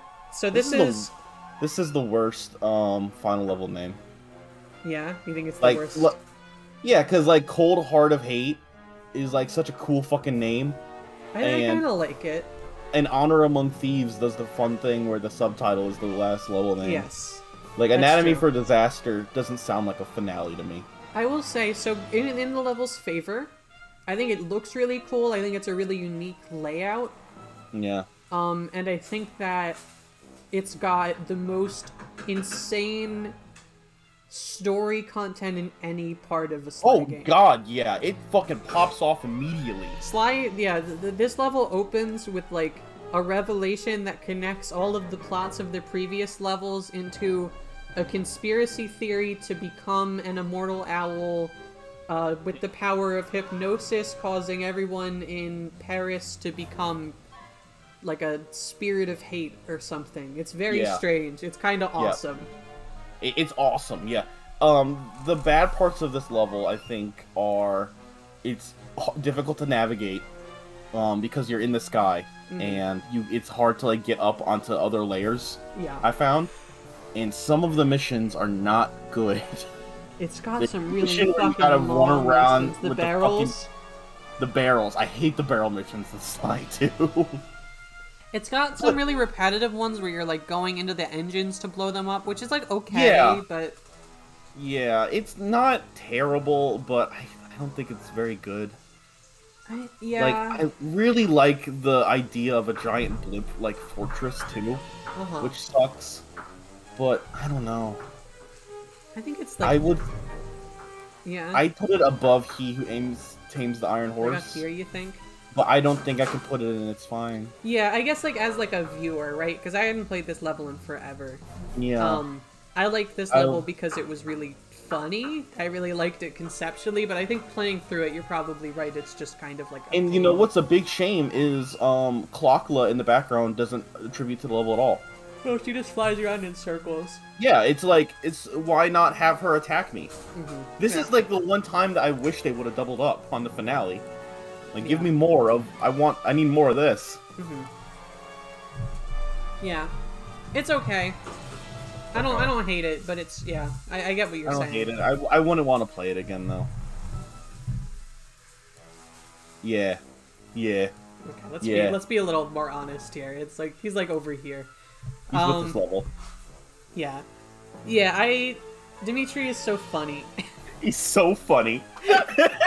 I love Dimitri. He's one of my favorite designs in the whole series. Yeah, he's like a slick lizard, and he's so fucking... slimy looking, but he's still got this you know, class. This like, yeah, I love it. I love this design. I love that he has like a cigarette and like a martini glass in his hand at all times. Yeah, it's really funny. He's talking about disco. He's talking about like his sex appeal. He's so funny. He's so funny. He's so good. I think his boss fight is pretty fun too. It's very like it's a brawl. Yeah, that's what Sly, because we have like health now. Sly 2 gets to have all its boss fights be like brawls, basically. A lot of them, at least. Like Dimitri's in his backstory is that he was like he wanted to be an artist, but he wasn't taken seriously. So he started forging classics, and now he owns a nightclub. And now he owns a nightclub, and he just fucking parties and sells drugs.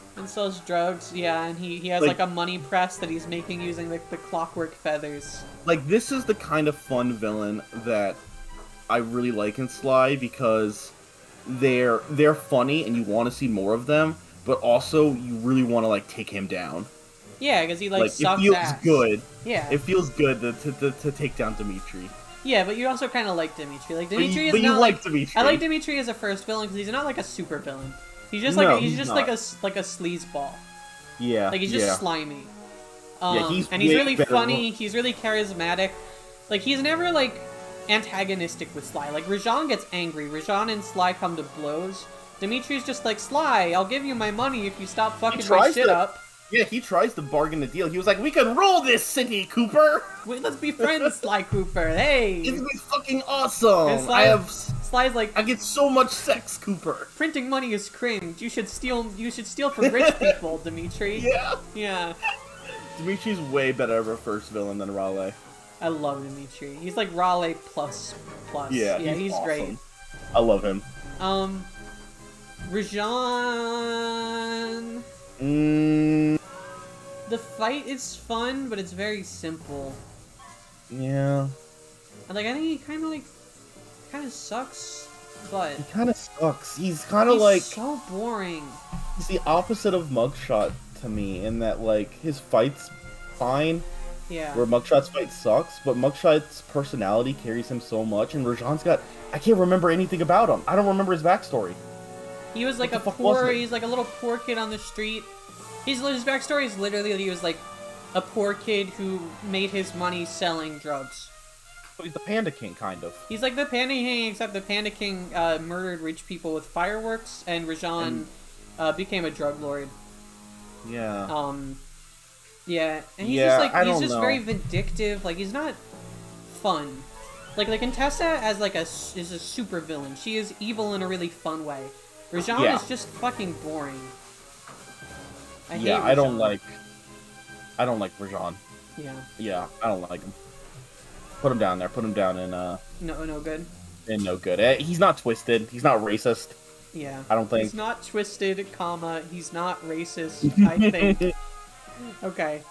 The Contessa's first, right? We fight the Contessa before Jean on. Yeah. I like the Contessa. I think she's cool. I think she's cool. I think she has a great design. Yeah. Ellie, you're a little muffled for me. Am I muffled? Yeah. Hello. I don't know if it's on my end.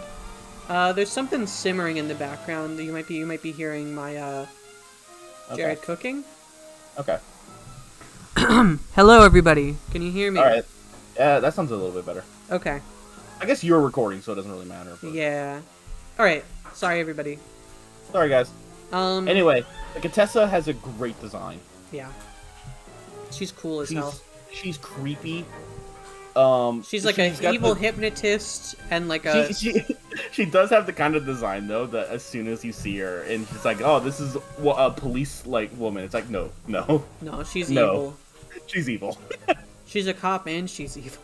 She's a cop and... Well, Ellie, you said the same thing twice. Yeah, the Contessa's really... I like her. Yeah. I don't have a lot to say.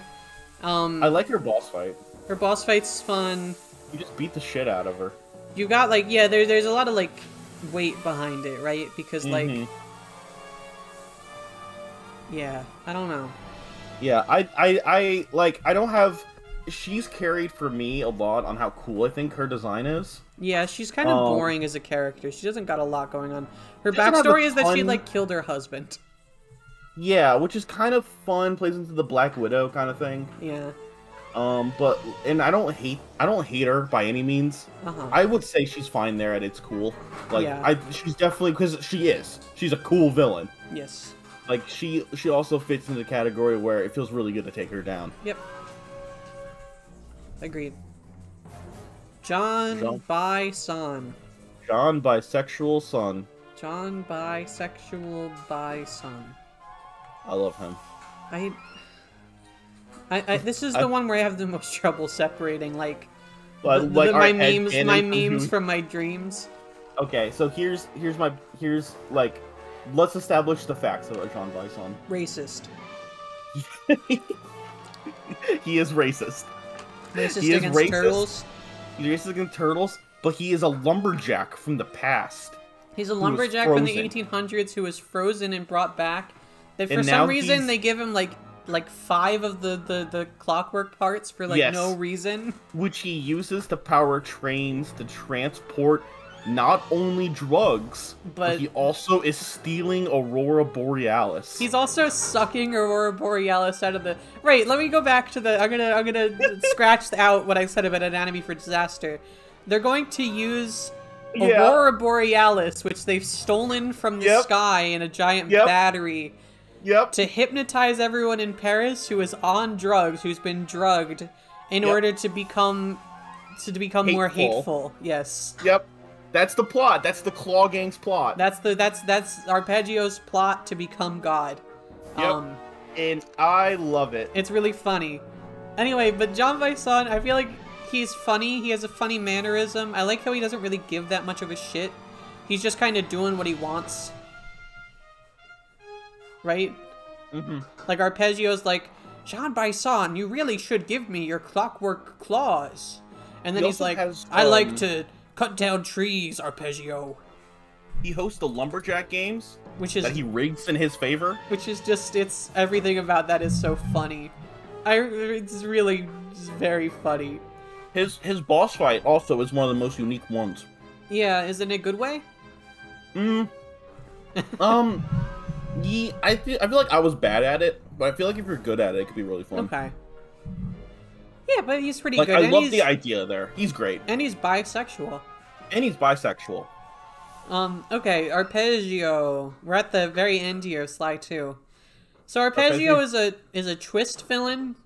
He's a joke. The bit with Arpeggio is that Sly introduces this whole backstory, and then one mission into the level, Nayla fucking murks him. She literally eats him to death. Yeah. He's consumed by the body of Clockwork and dies. Yeah. It's so funny. Like, it's hard for me to separate, like, that's kind of it. That's his entire thing. Mm-hmm. But I really like that he was, like, teased early on. Yeah, he's teased in the second level. You hear him talking to Jean Vincent. Yeah. Like, he is being set up as the mastermind. He is the final villain. He's sort of like the opposite of Clockwork. He's this frail little bird who's, like, resurrecting Clockwork to become like him. And you really expect him to be the final villain. Like, Nayla's obviously evil. She's obviously, like, the main villain. Don't get me wrong. But, like, I feel like they do... She betrays him. They do set up Arpeggio. And I think the effort they put into doing that only for him to get killed instantly is really funny. It's so funny. I would put him at It's Cool. Yeah, I think he's... I like Arpeggio a lot. I think he's funny. Like that gag, it's just it's fucking brilliant. It's really ballsy. I like it. Mm-hmm. Yeah. Now here's the cat in the room. We gotta talk about Nayla now. This is different from Clockla. Clockla and Nayla. Well, yeah. So like Nayla's... Let's talk about Nayla as she appears in the game, prior to the Arpeggio moment. I kind of love Nayla. I love Nayla. I think it's fun to introduce a partner to Carmelita and this like separate flirty cat girl. Yeah. You have moments where you have missions where you have to chase her throughout the city. And you dance with her, like she's like she's like constantly kind of a step ahead of you. And like she's slowly becoming more of like a presence throughout the game. Like she's in the first level as like Carmelita's little underling. But then she's, like, slowly, you know, girl bossing her way up the chain of Interpol. To the point where, like, you first see her, and then she betrays Carmelita, like, to, you know, become under the Contessa. And then, like, 2 levels later, she's at war with the Contessa. It's pretty great. And then she's, like, personally shows up at the end of the Canada levels to, like, chase you around in her little aeroplane in the Tornado 2. Yeah. In the Tornado 2. Yeah. I think Nayla's, like, really, really good. Right? A little lower. I might put her below Dimitri. Alright, fair enough. Look at the distribution on the Sly tier list right now. It's a lot. Clockla, though. Gotta talk about Clockla, huh? I don't like Clockla. Yeah, like, the thing with Clockla is that... I wanted to like Clockla. It's so conceptually cool, right? It's so anime. It is. Which I do love about it, is how anime it is. But, like... she's, like, functionally indistinguishable from, like, Nayla before she becomes Clockwork. Yeah. like, until the end where she starts being like, I hate you, Sly Cooper. I'm not Nayla anymore. I'm really evil now because of the hate ship. The hate ship is such a weird, like, ass pull. Right? Like, it's just... It's funny. It's funny, but it's not... It's really not weird. satisfying. No. And her boss fight is nothing. It just happens, and then it ends. Uh-huh. Sly 2 feels like they put so much work into making a lot of really repetitive levels that are too big. And then they ran out of time on the last level, and there's no boss fight. Yeah, it just ends. It just stops. I think she's kind of like, she's kind of no good. I don't think she's any good, yeah. I wanted to like her a lot because it's so funny to have her become Clockwork. Yeah. But I think she doesn't even get like... She doesn't even get like a unique design. No, she's just Clockwork. It's just Clockwork. It's just Clockwork with Nayla's It would have been like... It would have been funnier if it was like a big flying cat. I do like that when she finds out that like that the Sly Gang has like secretly fucked up her plan to turn everyone in Paris evil. Her way of like lashing out is literally that she just fucking like picks up the place where their secret base, and it's just gonna like yeet him into a river or something. Yeah. And you gotta like jump through the air across like floating platforms to... That's cool. It should have been more of a thing though. Yeah. It's just a letdown. It is. And then she does that horrible thing to Bentley. Yeah. She fucking eats Bentley and she destroys his legs. Yeah, let's reorder. Really fucked up. Let's reorder this a little bit. But yeah, that's like 2. Excuse me. Sorry, it's a little smoky in here. I think that's all there is to say about that for now. Yep. Yeah. So Sly, we're on to Sly 3. So, okay. I feel like Sly in Sly 3 is like the exact same. He's very similar. He's like... It's like, just put him up there with Sly 2. I think I like him a little more. I think there's a little more gravitas to the character. This is the most they ever try to make Sly into like a character. Yeah, okay. They focus again on the Cooper lineage. There's at least like some you know, lip service towards the idea that like yeah. Sly's like, well, I live up to my ancestors. I'm angsty raccoon boy.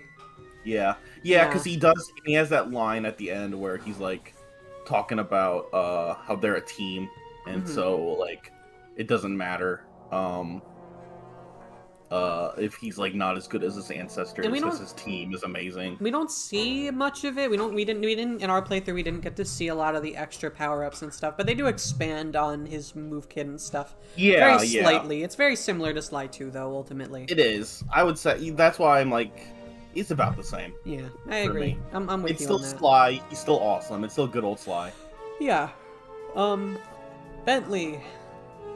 So again, very similar. I will say, I think Sly 2 Bentley is more dramatic and more satisfying, but Sly 3 Bentley is so funny. This is Bentley at his funniest. I think I agree. I kind of like him more. Whenever I think about Bentley, I think about wheelchair Bentley. Yeah, like he's got the lemonade drinking competition. The lemonade drinking competition. Oh my god, he's got the fish thing with the Ferris wheel.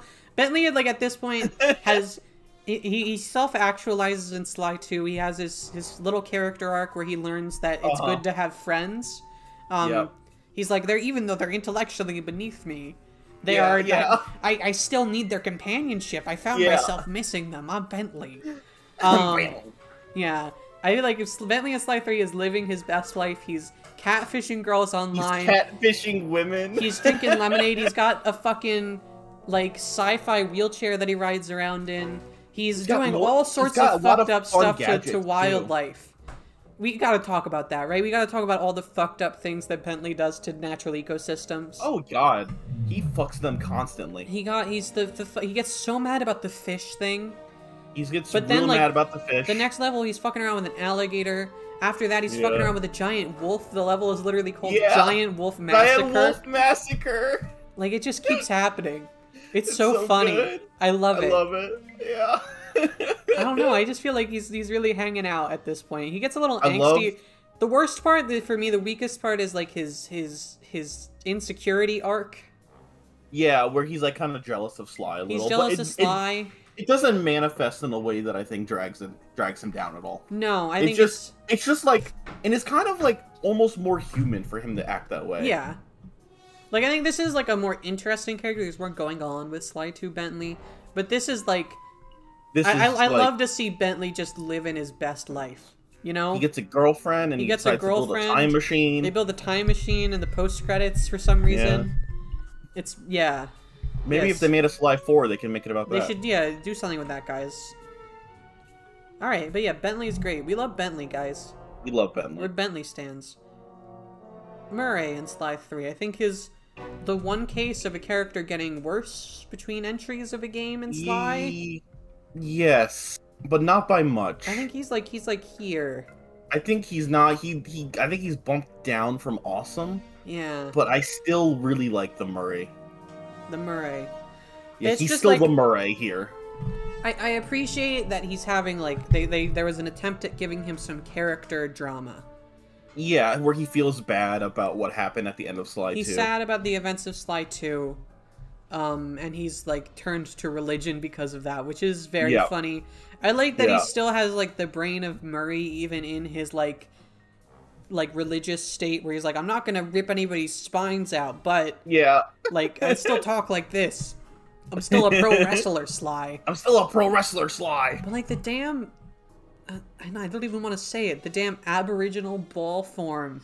Yeah. What? It's so much use. It's like I feel like it's nothing. Just let him brawl. It was fun when he brawled. Yeah, so I feel like someone on the team heard a complaint that there was too much brawling in Sly 2. Because there was. And there was, but instead of like putting it in moderation, they took out way too much of it. They went too hard in the opposite direction. Yeah. He doesn't get to brawl nearly enough in Sly 3. And he needs to, because of the fact that he really needs to share space now with more characters. Like, it feels like Murray is treated like he's part of the B team. Yes. Like, he's demoted from the main trio in this game. He's not available at the beginning of the game. He joins the crew later. In the opening mission, he's literally in silhouette. It's like a secret that Murray's still there. It kind of feels like Sly, like it's the duo, like it's Sly and Bentley recruiting everyone else. Yeah, and then Murray is just like the first one they recruit. It's very weird. He's fine. Weird. It's still Murray, but like I still love him. They could have done more with him though. It's just kind of a letdown. For sure. The Guru. It's the Guru. What is there? What is there to even say? Offensive. Yeah. It's like it's through no fault of his own though. He's nice. I love when he's wearing the drip. Yeah, and that one cutscene, these guys dripped up. That's good. I think the Guru would have been better if he was like silent. Instead of making him like sprout like gibberish, what if he was just like a silent?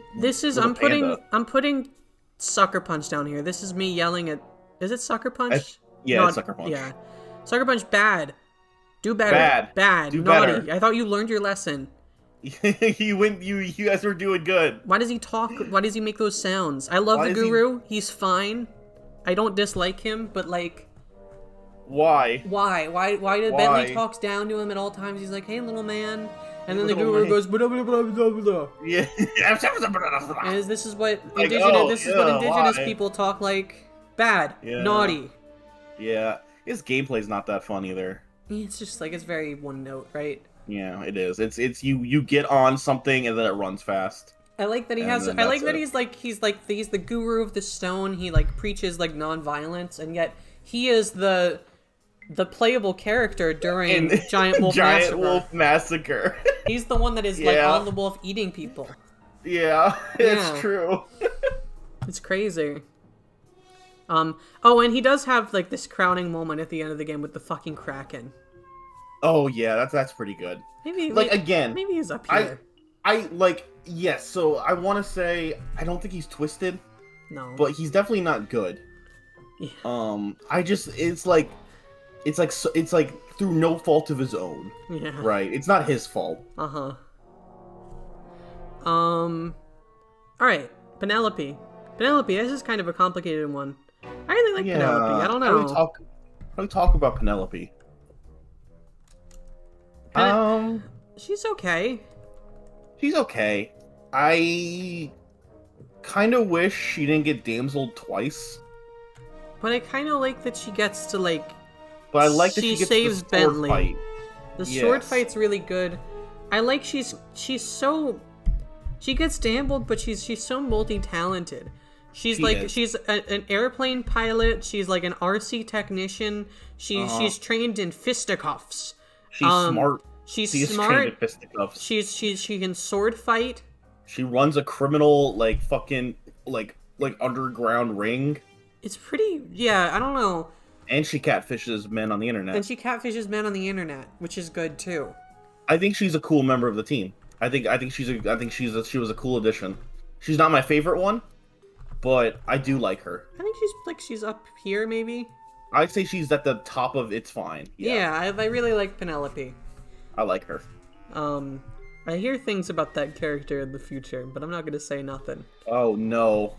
in Sly 4? Yeah, I'm not gonna limit Oh that. Man. Someday, folks. Someday. Yeah, someday Subscribe. maybe. Subscribe. Okay. So Panda King. Again, Sly 3. I love. His gameplay sucks, but his gameplay's not fun. His gameplay's like on a but his story is so funny. I love the scene of him talking to himself in the mirror, arguing on if he should kill Sly or not. And then like Sly comes in, and then he's like, "All right, my inner demon is allowing me to work with you, Sly." Yeah. And Sly's like, "Okay." You get to have a rematch with his first form. I do wish he kept the beard. Yeah, that's true. The beard is really good. He shaves between the like epilogue and the ending of the China level. Yeah. Cold Alliance. Yeah. I like that he's not doing a racist voice. Yeah. He's just talking. He's just not really doing an accent. That's nice. Yeah. Yeah, I like him. They're gonna have a white guy do it. I love Panda King. I think he's like here. Yeah, I think he's lower than Sly 1 Panda King. It only really because of his gameplay. Yes. I would agree with that. I would put him above. To stand up to more now. I think he should have. There should have been more of a focus on Flame Fu instead of the rockets. Yeah. But I get the feeling that they didn't want to do that because that's just like Murray. Yeah. So it's like, okay, I guess we'll do something different then. Yeah. Oh well. Dimitri. The king. King shit. Once again, Dimitri out here being fucking king. What I love about Dimitri in Sly 3. His gameplay's fine.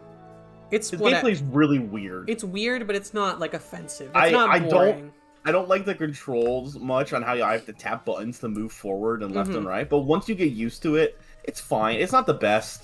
It's something different, though. It's not Agent 9 or whatever the monkey's called. It's not Agent 9. He's fine. That's a great point. It's not But the thing that's really so good about Dimitri in Sly 3, and the reason he really became a meme in Sly 3 is just that he's like, I love his role as a weird recurring character in that game.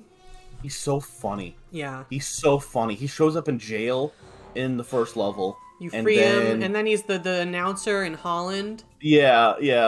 And then you make a deal with him, and then he shows up in Dead Men Tell No Tales. And then apparently he just like elevates himself to your crew. Like that, no one asked him to join. He's just like, all right, I'll be your frog man. I'll be your frog man. I'm here. It's like, okay. It's like, and all then right, he gets Dimitri. a lot of pussy at the end. And he gets. I loved in the epilogue. I don't like his lowest moments when he hits on Penelope. His highest moment is the epilogue when he gets all that pussy. How old is Penelope? Let's figure this out. No, hold on. No. I think she's 21. I was gonna say, because Sly and the gang are listed as 21 I believe Penelope's 21. Penelope... Where is she listed? Doesn't list her name. I don't think we know her age, but I think it's assumed to be the same or similar to... Yeah, it doesn't say. I would assume she's about the same age. I'd assume she's 21. Anyway, I don't want to know how old Dimitri is. This game also has his line about his sex appeal. Yeah, his sex appeal. It's great. Which is really funny. He does have a lot of sex appeal. It's true, he does. I forgot. Mm-hmm. Anyway, there we go. There, everybody. You wanted to hear us talk about Dimitri again for 10 minutes? There you go. I love him. He's so funny. Playable Carmelita. Playable Carmelita, finally. We got teases of it with turret sections from her point of view, but this is like real deal running around as Carmelita. Jumping, she has like that super jump. She shoots her gun. So this is Carmelita at her best, in my opinion. Yeah, this is the Carmelita that Al fell in love with. This is Carmelita. She's out here. She is fighting. We still get moments where we have to run away from Carmelita and stuff. But she's like always showing up. She's a boss fight with big Carmelarja. Yep. Which I guess is part of the mass boss, but we'll talk about that. She's got fucking like rocket boots. She can jump real high. She fucking just kills Mugshot. Like she just fights Mugshot at one point, remember? Yeah, Sly like Bentley or someone lures her out, and I think it was Bentley. I think it's Bentley insults his mom. Using your mama joke. Yeah, and then he's like, "I'm gonna kill you, you little piece of shit." And then Carmelita sees him, and it's fucking on sight. She just ices him. It's so funny. Yeah. I think she's great in this game. This is the game where she's the horniest for Sly. Yeah. She comes in and rescues him from the monster. I like that she's got her gorilla friends in this one. Yeah, she's got like a fucking squad. She's got an army in this one of mercenaries. Yeah. I think she's she's pretty great. Yeah. This is Carmelita at her best. I don't think her gameplay is nothing to talk about, but no, I wish there was more of it. And it really chunks on our PS2. Yes. I would personally put her in her own tier. Of the sex goddess. Of sex goddess. Alright. Yeah. Anyway, beginning of the end. I like this level. Yeah, This is a fun intro to Sly 3. It's intriguing on what the hell's going on. There's a bunch of people and silhouettes. You get to like spy on Dr. M in the elevator. And like listen to it. And then, like I said, there's that twist at the end. It's like it's captured. I like it. I really like beginning of the end. It made me very excited to play more Sly.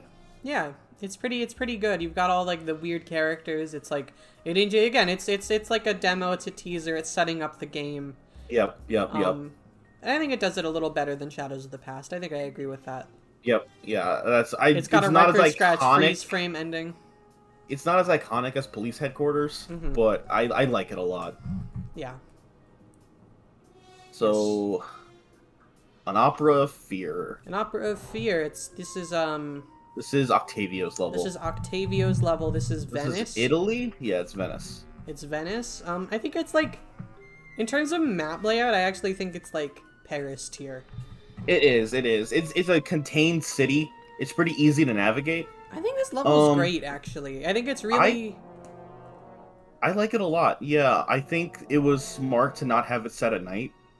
Yeah, set like during like a sunset to kind of distinguish it from Paris. I like the boats that go around and like the rivers that run throughout it. I like the pizza guys. Yeah, I think it's got some unique, weird missions. Yeah, I think it's very pared back. It's not trying to do too much. Soprano. Alto, soprano. Bass, alto, soprano. And it's got Tony the Killer bisexual. It does have Tony the Killer bisexual. It's got that great line that I love of the guy talking about how he wants to swim in his mom's spaghetti sauce. And then Sly tells Bentley that. Bentley just goes, yeah, that's strange. That's crazy, Sly. Sly, shut the fuck up. Yeah. Pretty good. Yeah. It's great. It's great. Pretty great. This is the worst level. This is the worst level from Sly 3. I agree. Rumble Down Under. I think it's. And yet, I want like, oh no. I'd say oh no. It's the worst level, but it's not as bad as like I want to put it. It's definitely not twisted. Yeah. And I don't think it's no good. I think it's just like kind of boring. Kind of mid-ish. It's kind of mid for the most part, but it does have some parts that I really like. Like I said, I like the lemonade part. It's got the big brawl where you're switching between characters. Yeah, that's the lemonade brawl. It's got the fucking big drill. Yeah, Murray's jumping around in the radioactive goo. Yeah. Oh yeah. Yeah.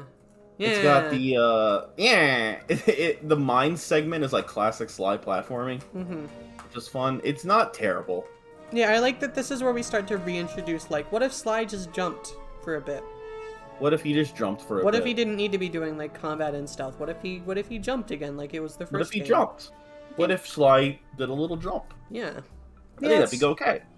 It's, like, not offensively bad. Well, it is offensively bad in one way. Yeah, in one way. In one-ish ways. But, as far as, like, the gameplay goes, it's fine. I think the missions stand out a little less in my head in Sly 3 overall, just because they're generally less tedious than the bad Sly 2 missions. Yeah, I would say that. Yeah. Flight of Fancy. I think Flight of Fancy whips. Yeah, this is a great level. I think this is a great level. It's got hits different. Even the plane parts aren't bad. Like, they're still fine. Yeah. It has an evolution of something that I really liked. I did really like from, I believe it was not Jailbreak, the other one, Tangled Web, where it's like enemies are coming at you and you have to react with the buttons to stop them from getting to you. There's a part in Flight of Fancy of that. Mugshot is reintroduced here. Yeah, Mugshot's there. You've got yeah. Carmelita's involved. Dimitri's around. There's a lot of moving parts. There's like a capsule. I think the layout of the level is really fun. Like, it's got like a very distinct.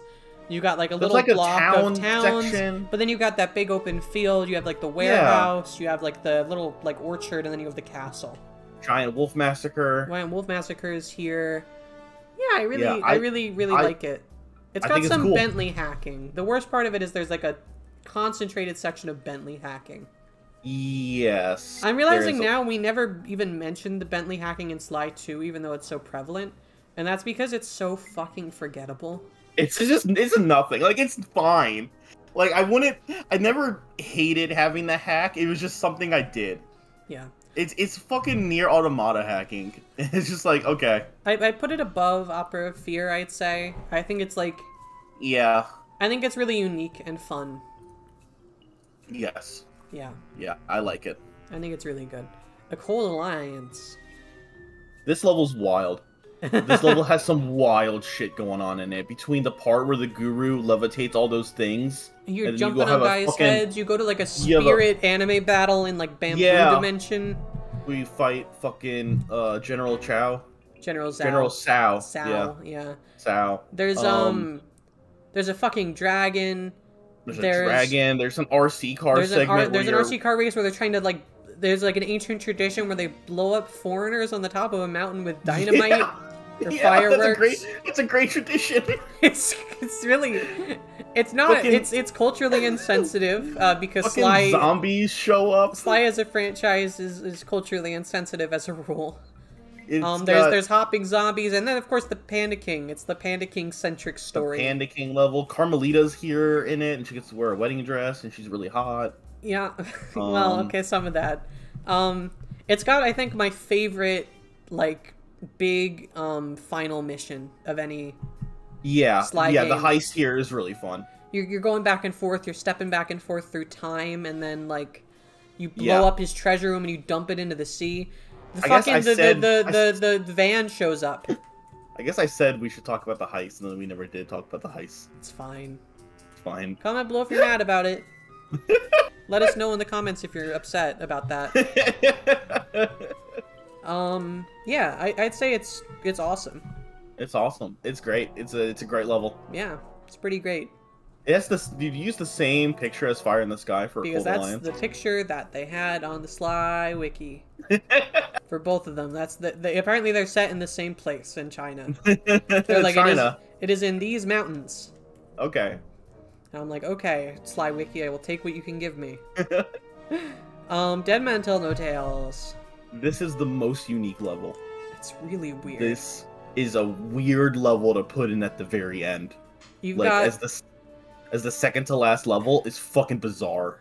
You got escort missions, you got pirate talk, you've got fucking Sea of Thieves combat, you've got treasure maps, you've got Kraken boss fights, you've got so much fucking weird shit. Yeah, but I really like it. Yeah.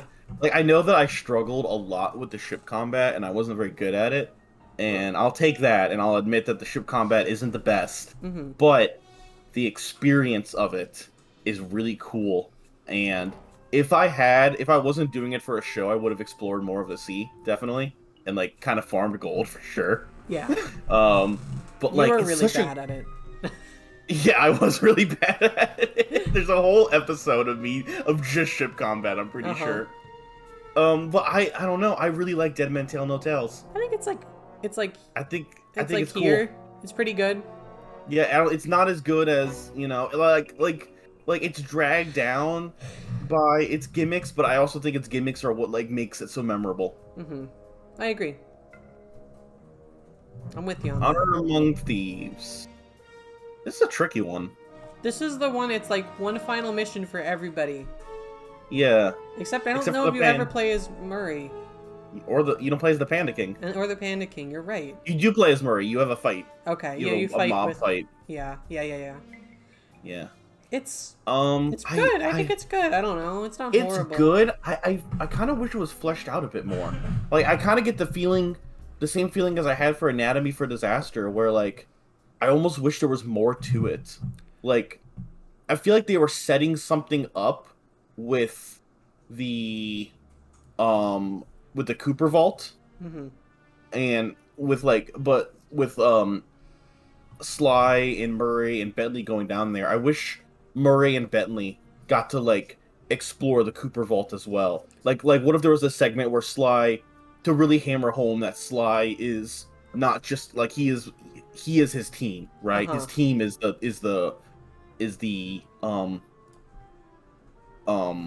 that's what matters. Like, if they all had to work together to get to Dr. M. But I wouldn't put it in its own no. You think it's fine? I think it's fine. It's probably I think it's a fine level. Probably around here. It's better than Sunset Snake Eyes. It's probably right there. I'd say it's I'd say, like, I wish there was more of a oomph to the ending, you know? But I do really like the section in the vault. Yeah, the actual like platforming in the vault is really good. It's really iconic. That's like classic Sly to me. But wait, Tangled Web. Is Honor Among Thieves the worst level from Sly 3? Rumble Down Under. Oh, Rumble Down Under. I forgot about that one. Yep. All right. Did we rank that one the worst? No, Honor Among Thieves is not the worst, but it's it's the second worst apparently. I might have switched it in my own tier list. I might have switched it with Dead Men Tell No Tales, but I'm just impressed by the ambition of Dead Men Tell No Tales. Oh, I know, yeah, and it's classic. I really, yeah. All right, villains. Octavio. Octavio is fine. Yeah, he is a little kind of like.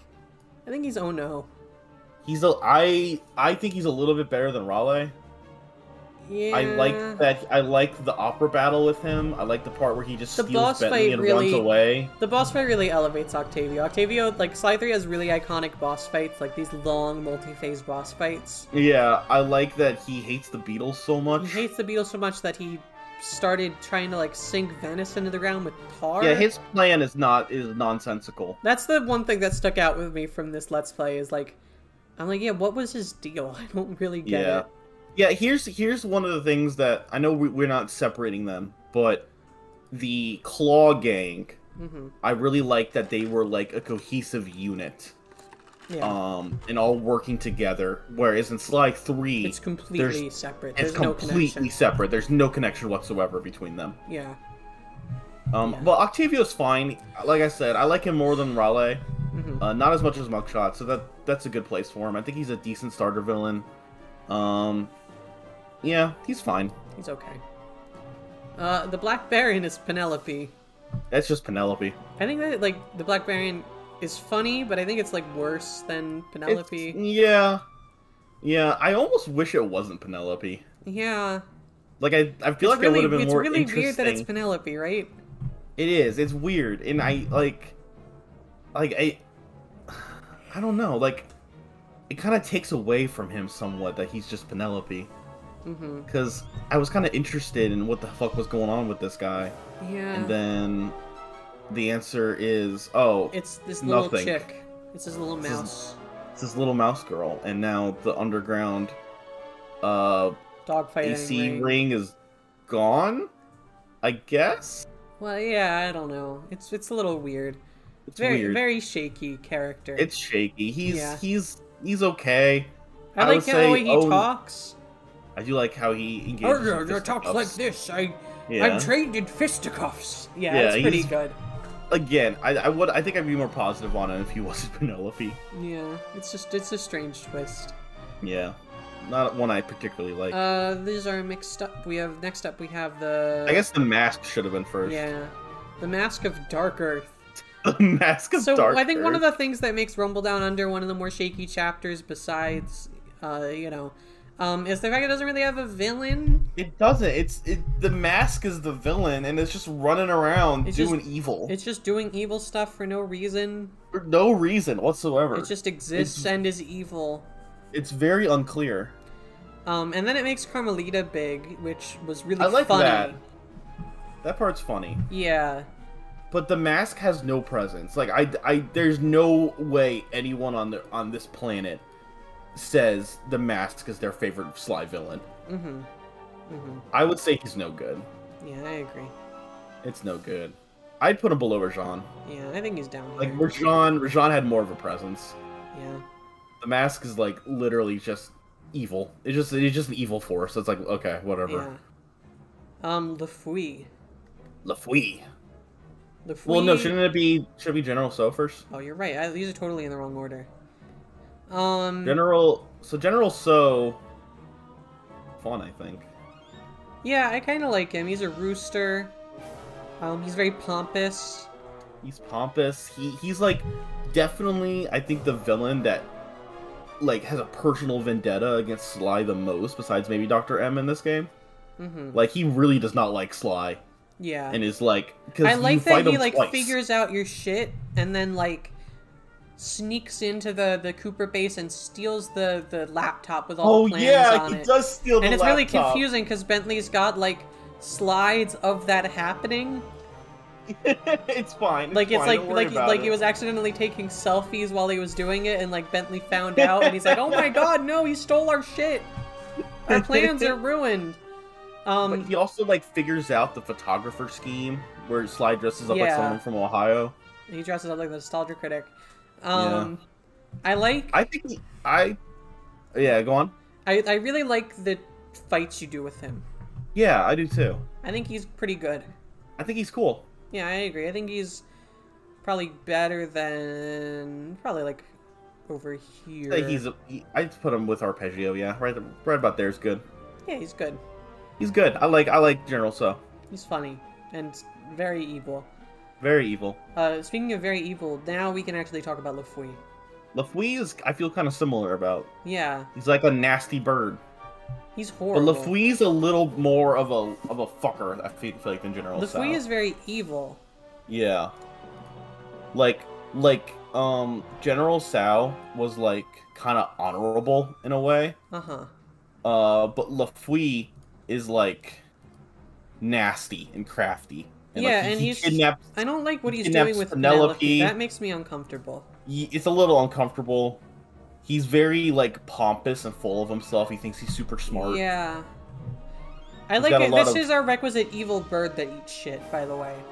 Yeah. Because he like falls into the ocean and gets eaten by sharks at the end off screen. Yeah. Which I like about him. I like that he gets killed by sharks. Yeah. His boss battle's pretty fun, but it's very simple. It is simple.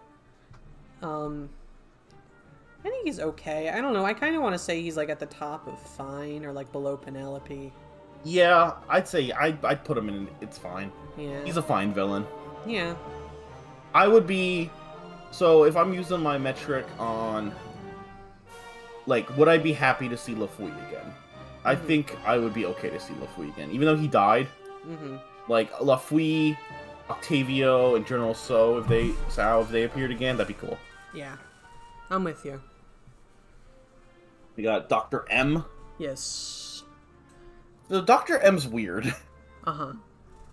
He's like the main villain, but doesn't really feel like it. The pros of Dr. M, I like that he's got like an evil scientist with a plug head that plugs into monsters. That's cool. Yeah. I like that he's not just Clockwork again. I like he's not Clockwork again. I like that he's Sly's dad's Bentley. Yeah. I think the last hour theming is really funny on the part of the writers. Like, there was something there. Yeah. But they just didn't have enough time. Uh-huh.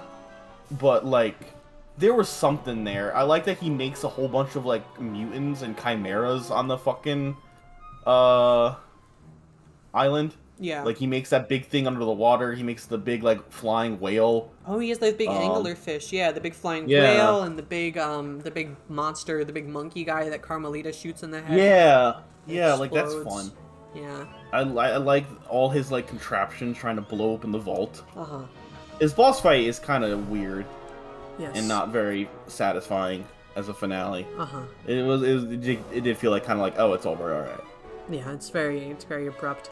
I think it's fine. It's pretty fine. He's okay. He's okay. Alright, so I think now we're ready to start wrapping things up. Yep. We only got 3 more things to go. We got 3 things to rank. We got to talk about the games themselves. Games themselves.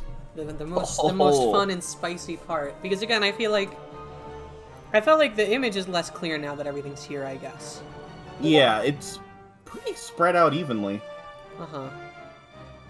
Yeah, it's pretty even. You got Sly 3 stuff, you got Sly 1 stuff, you got Sly 1 stuff down here, you got Sly 1 stuff in here, you got Sly 3 stuff too, yeah. So I think my gut with Sly 1 is, I don't think it's awesome, but I do think it's cool. I think you're right. I think it's bogged down by the vehicle sections. Sly's one's bad ideas are bad. They're bad. Yeah. And there's no getting around that. It's got some bad stuff, it's got some growing pains, it's got just a weaker sense of identity, I think, right, as a game. Yeah. Yeah. I think that it's like it almost feels to me like it's trying too hard to be like a 3D platformer. Like you're borrowing too much from Spyro when you should just be your own thing. Yeah, but I also really like the straightforward platforming. I think that like there's a really easygoing fun in Sly 1 that like I think is never really recaptured. And that's why I think that it's cool is like the perfect place for it. Yeah. And like it's almost like awesome. I just think that it's really good in its own way. It's really pure. It should have been even more pure and cut out the vehicle sections. Yeah, I agree with that. Like, so I think it's got a solid cast of villains. I think that it's got a lot of fun levels. I think that it's not overwhelmingly full of bad stuff, although it is kind of dragged down by the bad stuff. It's just pretty good. It Sly's a little baby in it. Little baby boy Sly. Yeah, it's got some like first entry syndrome, I think. Yeah. I feel like the real debate here Sly 2 and 3. Which one's better? Which one's better and like where are they even? And like I think they're both awesome. You think they're both awesome? Okay. I think they're both awesome. Gotcha. I just think that there is a debate on which one is better. So okay, I think what's the points in favor of both? Quickly. So the points in favor of both. Sly 2 has a much stronger villain cast. Yes. It's got a more cohesive story. Yep, it's a more cohesive story. There's like a arc to it all. There's a better focus on the core 3 Cooper Gang members. It's got more of it's more ambitious, right? Because Sly 3 is sort of just Sly 2 but more. Sly 2 is a whole new thing. Sly 2 is completely reinventing the franchise from the ground up. And they fucking nailed it. And they did a really good job. Yeah. And then the good parts of Sly 3. Good parts of Sly 3 is that I feel like this is the best selection of levels. It's got the strongest selection of levels, yeah. There's a reason why only one of them is an oh no, and that's as low as it goes. Yep. It's the Cooper Gang. Like, all of them are great. Yes. There's a much stronger focus on the heroes. And gameplay-wise, I think it's the best in the series. I agree. It's really, it's just improved on the gameplay. It's cut out a lot of the bullshit from the previous game. It's got a really strong core, like, gimmick, I'd say. Like, the fundamental hook is really strong. Of recruiting people for this big ultra heist. Yeah, I think it's got a cute, kind of sentimental vibe at the end. I like that. Yep. Yeah, it's just the most polished of the Sly games. Sly 2 sometimes, so for downsides, I guess, Sly 2 kind of feels like it's, like, running up very quickly against, like, the ends of what's possible with, like, the systems they've built, right? It feels like it's almost too ambitious. It should have cut out some of the levels. That's the thing, obviously, that we wanted to talk about is, like, it's got this thing in the middle where there's 2 India levels, there's 2 Prague levels, and then there's 2 Canada levels. Yeah. And the overall, it's just, like, they're weaker for it. Yeah, absolutely.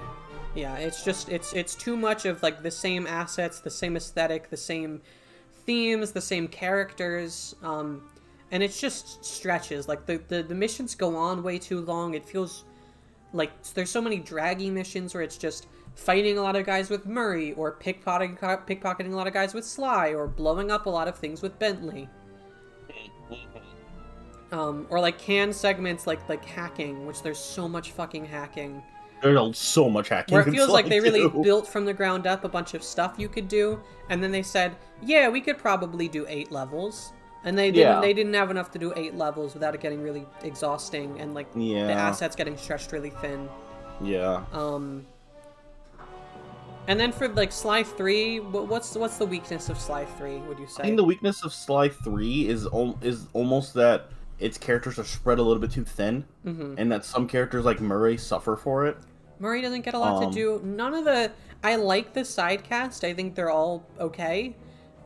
None of them really get that. They get, like, 3 missions apiece over the course of the game, like, at best. Yeah. Dimitri gets, like, nothing. Anakin gets very little. It's like, and Sly 3 also has a weaker villain cast. Yes, totally. The Sly 3 villains are not up to the Claw Gang. I would agree with that. They're all, like, I see them all in, like, the middle of the list right now. They're all in the middle. The highest it goes is General So. Yeah. and he's and he's, like, not great. And he is below, like the top of the top, being, like, Panda King, Clockwork, Dimitri, Nayla. Yeah. And even, like, right along with General So is, like, Arpeggio and the Contessa and Jean Bisson. Like, the only weak villain of Sly 2 is really just Rajan. And Clockla. Clockla kind of sucks. Yeah. Like... And so, Clockla is also, like, Nayla. It is, yeah. It's weird. I would say... Like, I don't know how I would feel that they're very even overall. I think Sly 3 is a little better. Yeah. I want to give the edge to Sly 3. But, like, I feel like their strengths and their weaknesses are so different that I can totally see an argument for either one being the best. I guess the reason I'd say Sly 3 is better is because Sly 3 feels like there's some missed opportunities in it. Yeah. I think that Sly 2 is oftentimes tedious and boring and frustrating.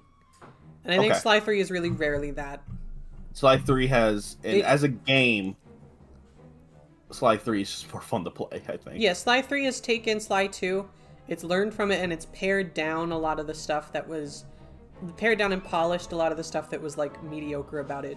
One of the downsides is it doesn't really expand on it too much, but in general, I'd say, like, the result is just a smoother experience, like, gameplay-wise. I rarely felt like I was just spinning my wheels in Sly 3. Yeah. Things always felt like they were progressing. Yeah. Even if I'd say overall that Sly 3, and Sly 2, they each have things over the other game. Yeah, for sure. Yeah. Oh, you know what? Here we go. Here's the killing blow on why I want to put Sly 3 over Sly 2. Carmelita's better than Sly 3. That's what matters. And that's what matters. Okay, well, so Sly 3, let's stick it...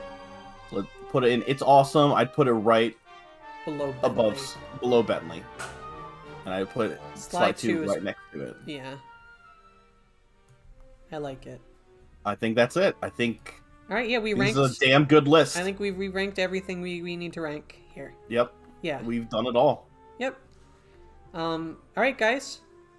Damn. Look at that. That's our little goodbye to the Sly franchise. Because there aren't any more games and there's nothing else to talk about.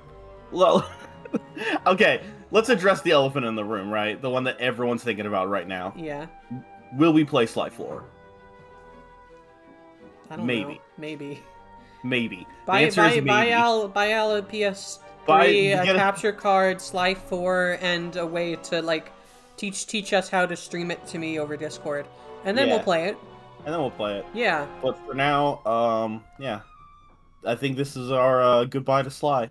Yeah, I had a really good time revisiting these games from my childhood. I played all of these games as a kid, and I really loved them. So it was really great to get to see them again as an adult and see if I play them. I had a great time experiencing them for the first time. Yeah, and you have a new Fox girlfriend now. Yeah. All right, everybody. And that's what matters in the end. I will say, I guess, as far as a couple of quick like channel-wide updates. Oh shit. Well, okay, it's not anything serious. One, we're gonna have this template in the description, so if anyone has actually played Sly, or watched our Let's Play and wants to rank the levels for themselves, do that and send it to us on Game Pending at Twitter at Game Pending YT. Yeah. We would love to see your rankings. Yeah, I want to hear. Tell us all about Bentley in the comments, by the way. Yeah, let us know who you're. Bentley Gang, this is your time to rise up. Yeah, sound off, Bentley Gang. And also, this is not our 100 subscriber special, although we did just hit 100 subscribers. We did. This is just this is our goodbye to Sly. We do have something planned, though. Yeah, so just keep an ear out for... Stay tuned. Information on 100 sub special, and keep an ear out for more Ocarina of Time in the future. Oh, yeah. Because I'm sure we're going to finish that soon. Yeah, we'll just do that at some point. Yeah, if we ever have, like, an evening where we're like, fuck it, just fuck it, Ocarina. Here's a great reason to subscribe to our Twitter, which I will link in the description. It will actually probably give you at least 10 minutes of warning before we go live. At least 10 minutes. So, if you want to catch the ending of Ocarina of Time randomizer, go there. Also, tell all your friends to subscribe. Tell your friends to subscribe. Let's get to 200. Yeah, change your avatar on Twitter to Bentley. Yeah. And hashtag Game Pending Sweep. Hashtag Game Pending Sweep. Bye. Bye.